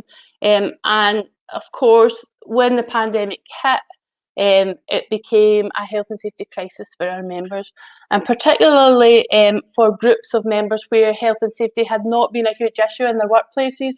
In Scotland, in key workers alone, in the education and social care sector, amounted to 500,000 workers, and 80% of them were women. And honestly, predominantly, our health and safety infrastructure did not reflect that demographic. I think there's a big question in the movement for us all to think about why health and safety had been particularly male dominated, and why in some sectors you would say that the workplaces that women particularly worked in were pretty well regulated. You might say that about some care homes, you might say that about educational establishments, but there's certainly areas of work that women worked in that were not well regulated, but our role in the movement for health and safety, the infrastructure had not been felt on the ground there, particularly in areas like home care. So we've got a huge amount of people who need our help and assistance, and they need to use their union very quickly. And we've also got tons of people joining Unison and other unions who work particularly in the semi-privatised parts of those sectors, particularly in the care home sector, who are joining unions because they want help and assistance. They want unions to do a job of work for them. So we had to get kind of match ready quickly. So when we're thinking about what our big task was in Unison, one of our big tasks were to get women to step up and become health and safety reps, and that was a sector that had been particularly dominated in male representation. So we had to look and think about why that was. And one of the things I think we needed to think about was that health and safety was seen as an area of technical expertise. It was seen that as an area that you went into because you were expert in kind of legal technical frameworks. And so what our message had to change on the ground, and it was about connecting the role of the health and safety rep much more with what you could do as a representative of your workforce. So if you know your job, if you know your workplace, if you understand how the people that you work with feel, then health and safety rep is the job for you, because that's the sort of expertise that we want you to bring to the table as a health and safety rep. So then we had to think about a kind of format to do that, and we chose to put together short webinars. Our experience at the start of the pandemic, particularly around April and May, was that when we were trying to connect with workers in social care around the issues of PPE, the issues of self-isolation, the issues of sick pay, we found that having kind of smaller meetings with a community of reps in them that they would be developing a relationship with. So having small webinar meetings of about 12 people with local branch reps there to have a discussion with them about the difficulties that they faced, and they were very real and awful difficulties. People use those spaces to share experiences, fears that they couldn't even speak to their own families in. So they became a place in which people could speak openly and honestly.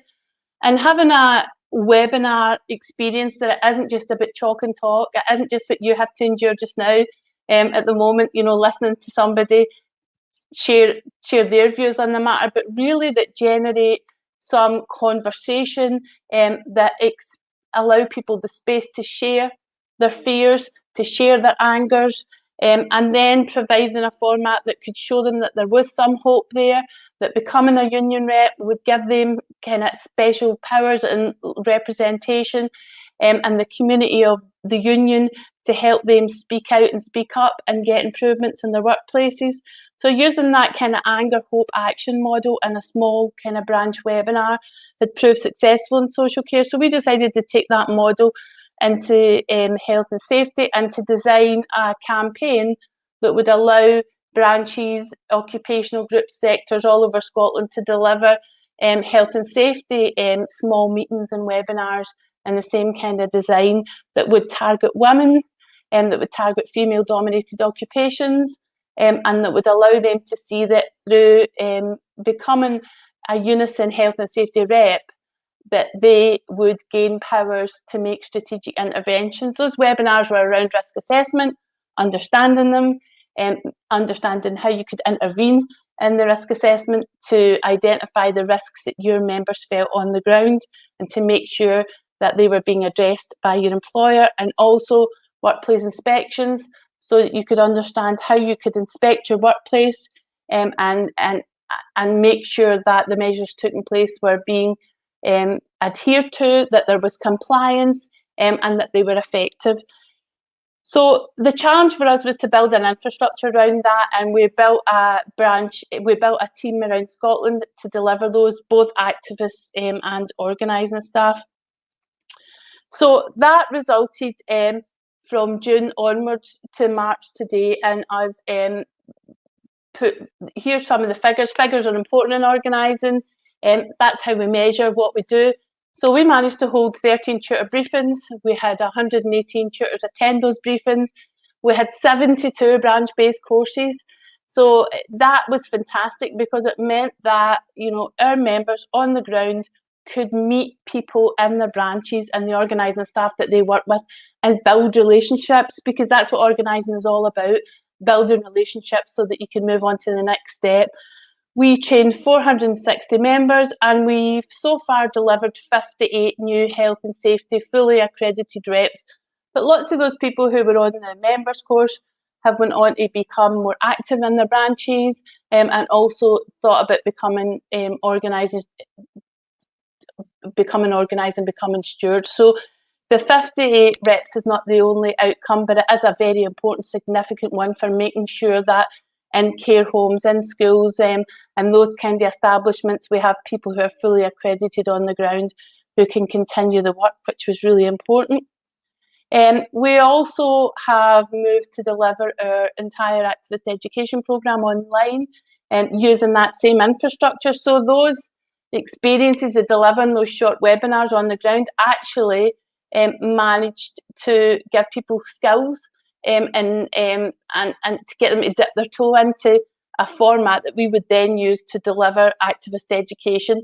That's been going a storm in Unison. We've been filling up our courses time and time again, and it's meant that we can have what we like to describe a kind of soft step into activism. We can create a pathway where people can make connections locally with their colleagues, with branches, and then with their union, and that's not such a huge leap in terms of just becoming more active in your union and actually becoming an accredited rep. So what does this mean in terms of like digital pathways and digital organising? Well, we have built a relationship with some American colleagues who had been undertaking digital organising work, particularly around the work that you might have seen in Amazon recently, and in other sectors, Walmart. And what they had done was that they had paralleled the kind of work that we do as organisers. We reach out, we engage, we activate, and when we develop leaders. And what they had done was establish a digital framework for that, so that you could see much more clearly that digital organising isn't about an event. It's not about a webinar. It's not about an email campaign. It's not about a survey, but it's about using all those tools and methods in an organising pathway that you would use if we were out with a pandemic, because ultimately this is about creating active members and infrastructure and new leaders, and that's what all our organising work is about. So this slide is the work of O2O, and it's to share with you the kind of ways that we can think about the methods we can think about adapting to digital methods when we're organising our organising strategies. The next one allows you, I think, as a really good illustration of it, because it actually talks about the specifics that you can do in each of those parts of the organising pathway. So making those one-to-one connections, you know, how you do it online, whether that's you know, in Facebook or in petitions, as Ruby talked about, in surveys, people do it in text, people do it in all sorts of methods. You can reach out to your own membership through text and calls, and through Facebook groups and pages, looking at the connection and engagement where you're bringing people together, and you're building community, activating people to share their own stories, to attend events, to talk to the media, to spread the word. There's been incredible work done in Unison across the UK about bringing our members digitally into the room with politicians to talk about, for instance, the effect of low pay in social care and how that experience affects workers both in their own homes and families, and also in terms of the service that they deliver. So digitally bringing our members in the room face to face with politicians that are talking about the future of social care. And that, of course, is a leadership journey for those members.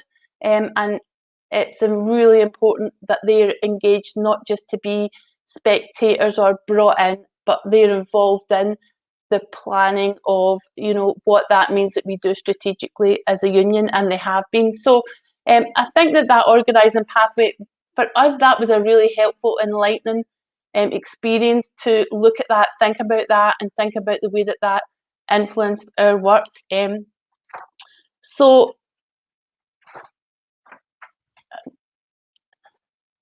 the other thing I just want to mention is, and we've been having some discussion about this in the organising network and the STUC, about the difference between comms versus digital organising, because in some places in the movement there is a discussion that what we need is more digital communications.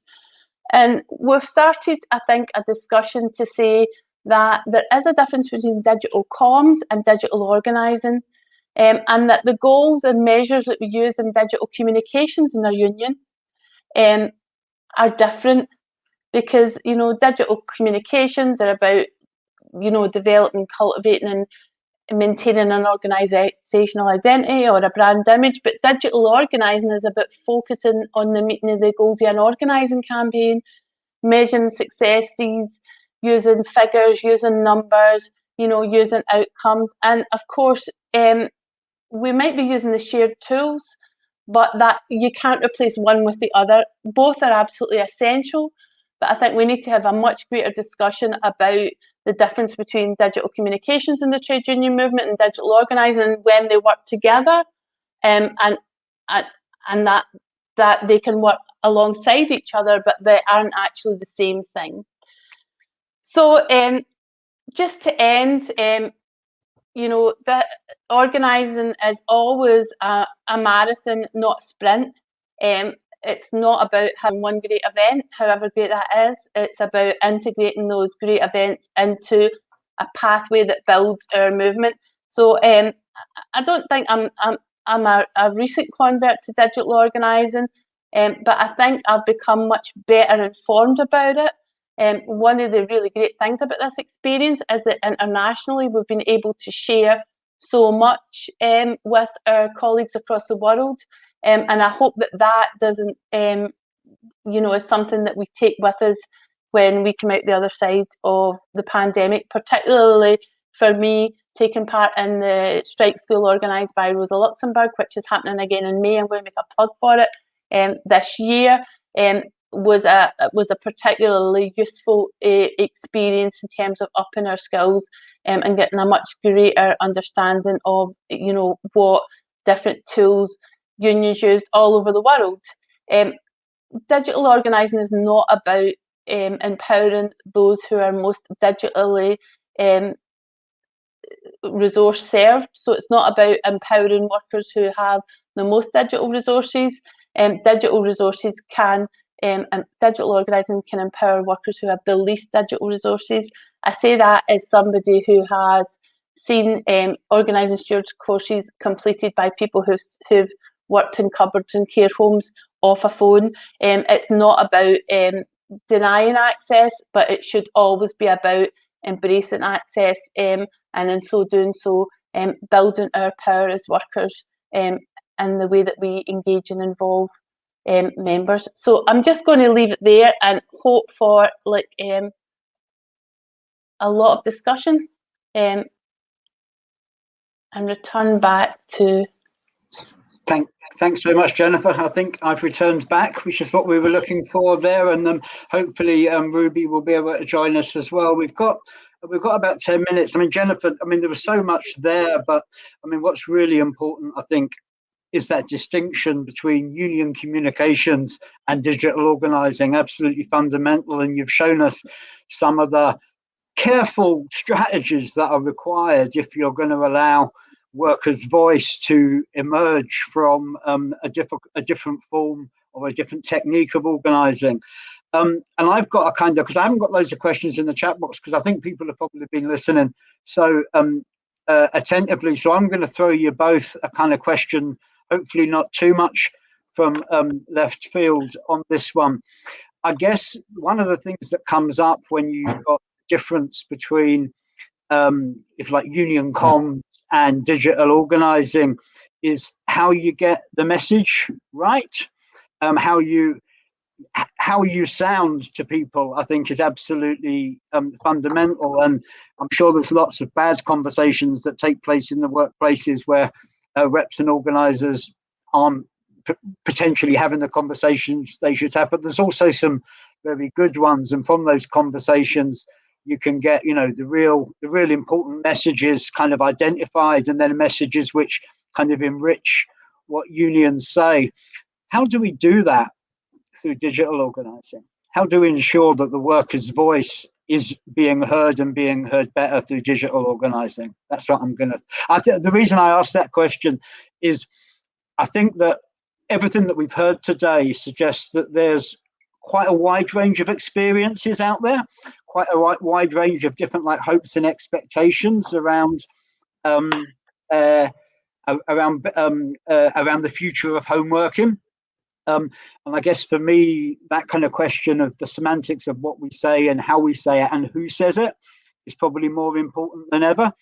So I hope that's not too much from left field, but I'm going to ask you both to have a go at that question. Ruby, I'm going to take you first.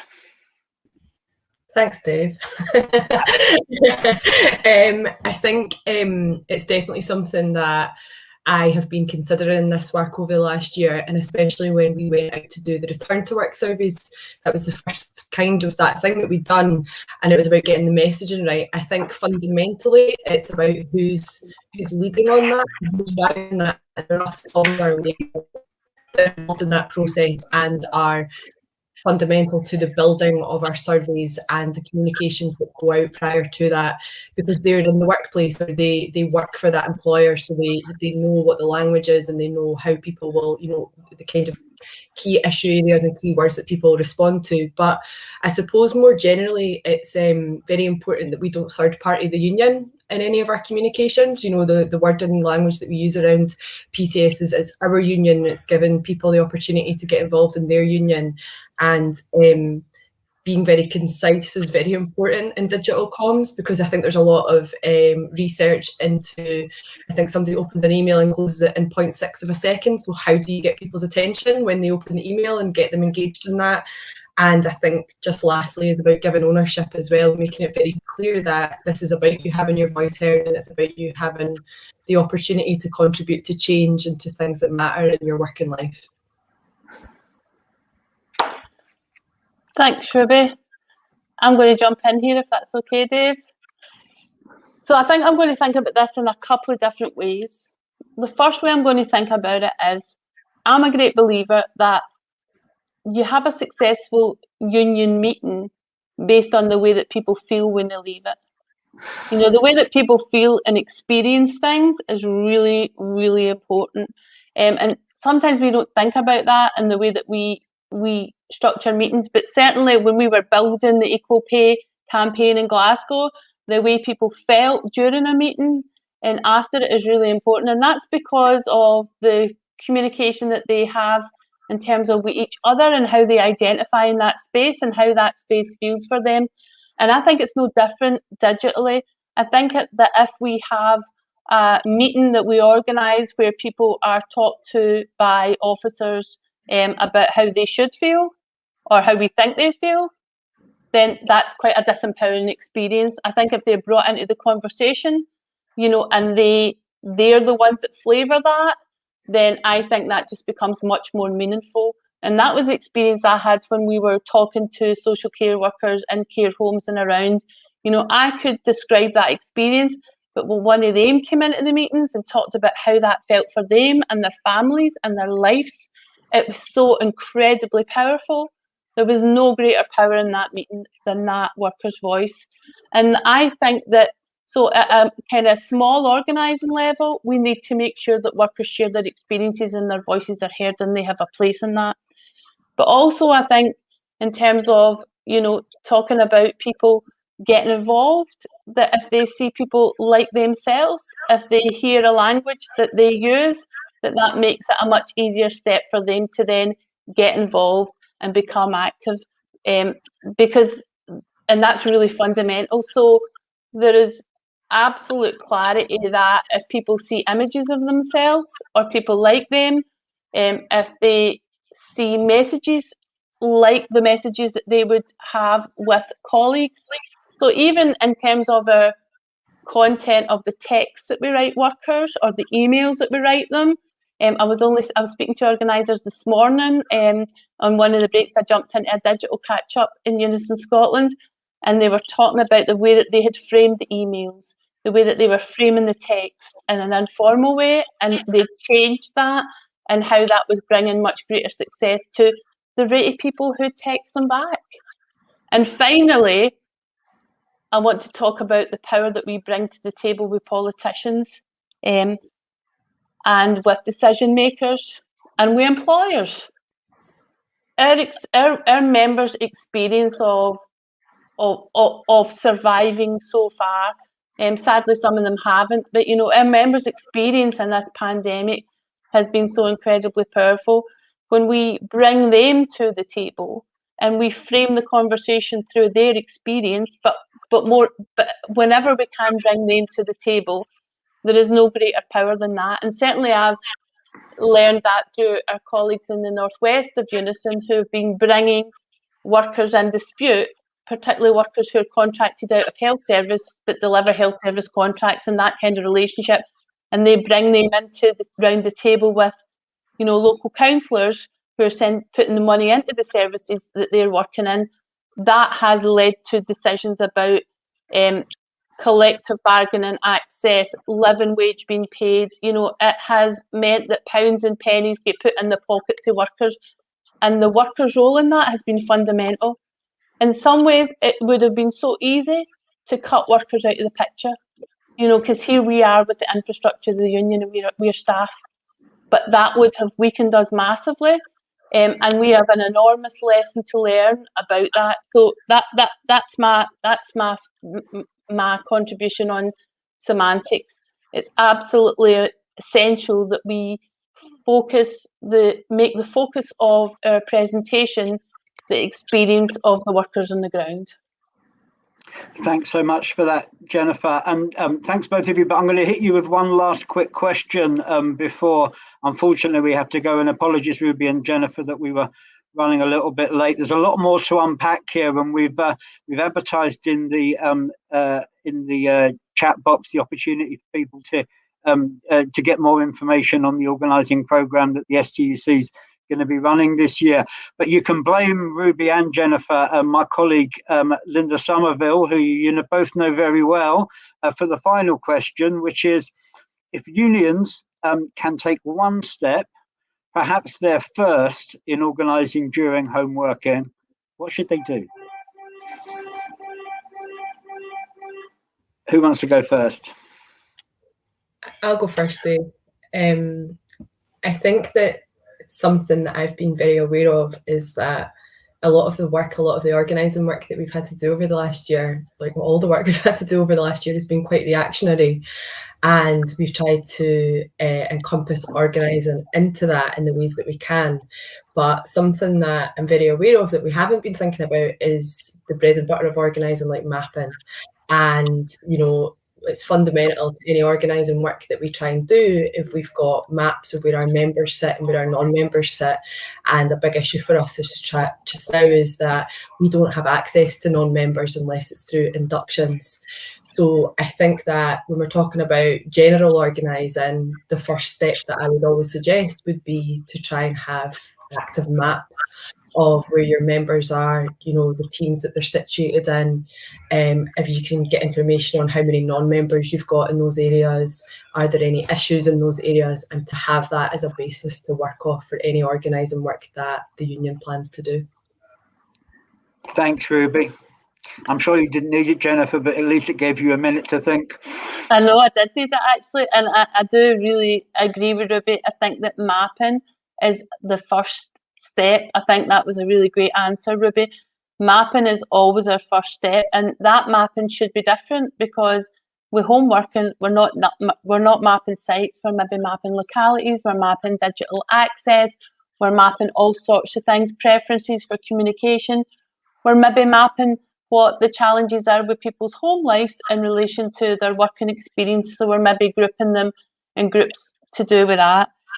But also I think it's about resources and unions and thinking about where those resources go. You know, in some ways we have went back to servicing in this pandemic because we're back to doing what we need to do, responded to members' crises and their inquiries, and we're also back to the big guns in rooms talking to politicians. And it's very easy to think to not that our membership, who are the most important part of our movement, you know, disappear out that equation. So I think that the most important thing that we can do as unions is to talk about resources and to talk about the money that we spend on organising, and to look at the cost of digital organising, not just digital comms, that we need to invest to get our movement fit for purpose so that it can be the movement that our membership need and require us to be. So I would say that one thing that I think we should do is have a conversation about resourcing and how we move forward in the movement in Scotland inside our unions to make sure that the money that we need to build digital organising as a strategy, you know, not as an event, not as a one-off activity, but as a strategy that we're able to do that, because good digital organising needs 6 to 9 months, 12 months plans, and perhaps for very good reasons we've been quite reactive, and we need to step back from that and build the capacity to be more organised and more strategic. So that would be my response. Let's look at resourcing this in our movement, and let's look at making long-term plans, and let's not forget, you know, that digital organising has brought us fruits that we never knew existed. You know, for some workers, digital organising is the best kind of organising they can do. You know, that because they can meet in a place regularly, dead conveniently, that they were never able to do in the past. So resources. That's a really, really important place to finish on as far as I'm concerned. You know, we started off by talking about the massive changing nature of work and the hopes and expectations and fears of workers in the future, and matching, if you like, a developmental approach for the trade union movement, which uses this really as an example of a development and a change potentially and shift of resources that people like Jennifer have been arguing for a lot longer than just a year, seems to me really vital. And the fact that key techniques that we use, such as mapping in the workplace, are still the techniques, but they may find different form, and we need to be adaptive and imaginative in the way that we approach those fundamental building blocks of a good organising strategy. That seems to me to bring together in really, really effective terms how we need to move forward. I wish we had more time, but we don't. I apologise to people for running slightly over time, but I hope you all found this useful. We've been putting up a range of ways in which you can contact the STUC over the period ahead. So I hope this is the start of a conversation around home working, but also a conversation about how we bargain and organise in the period ahead.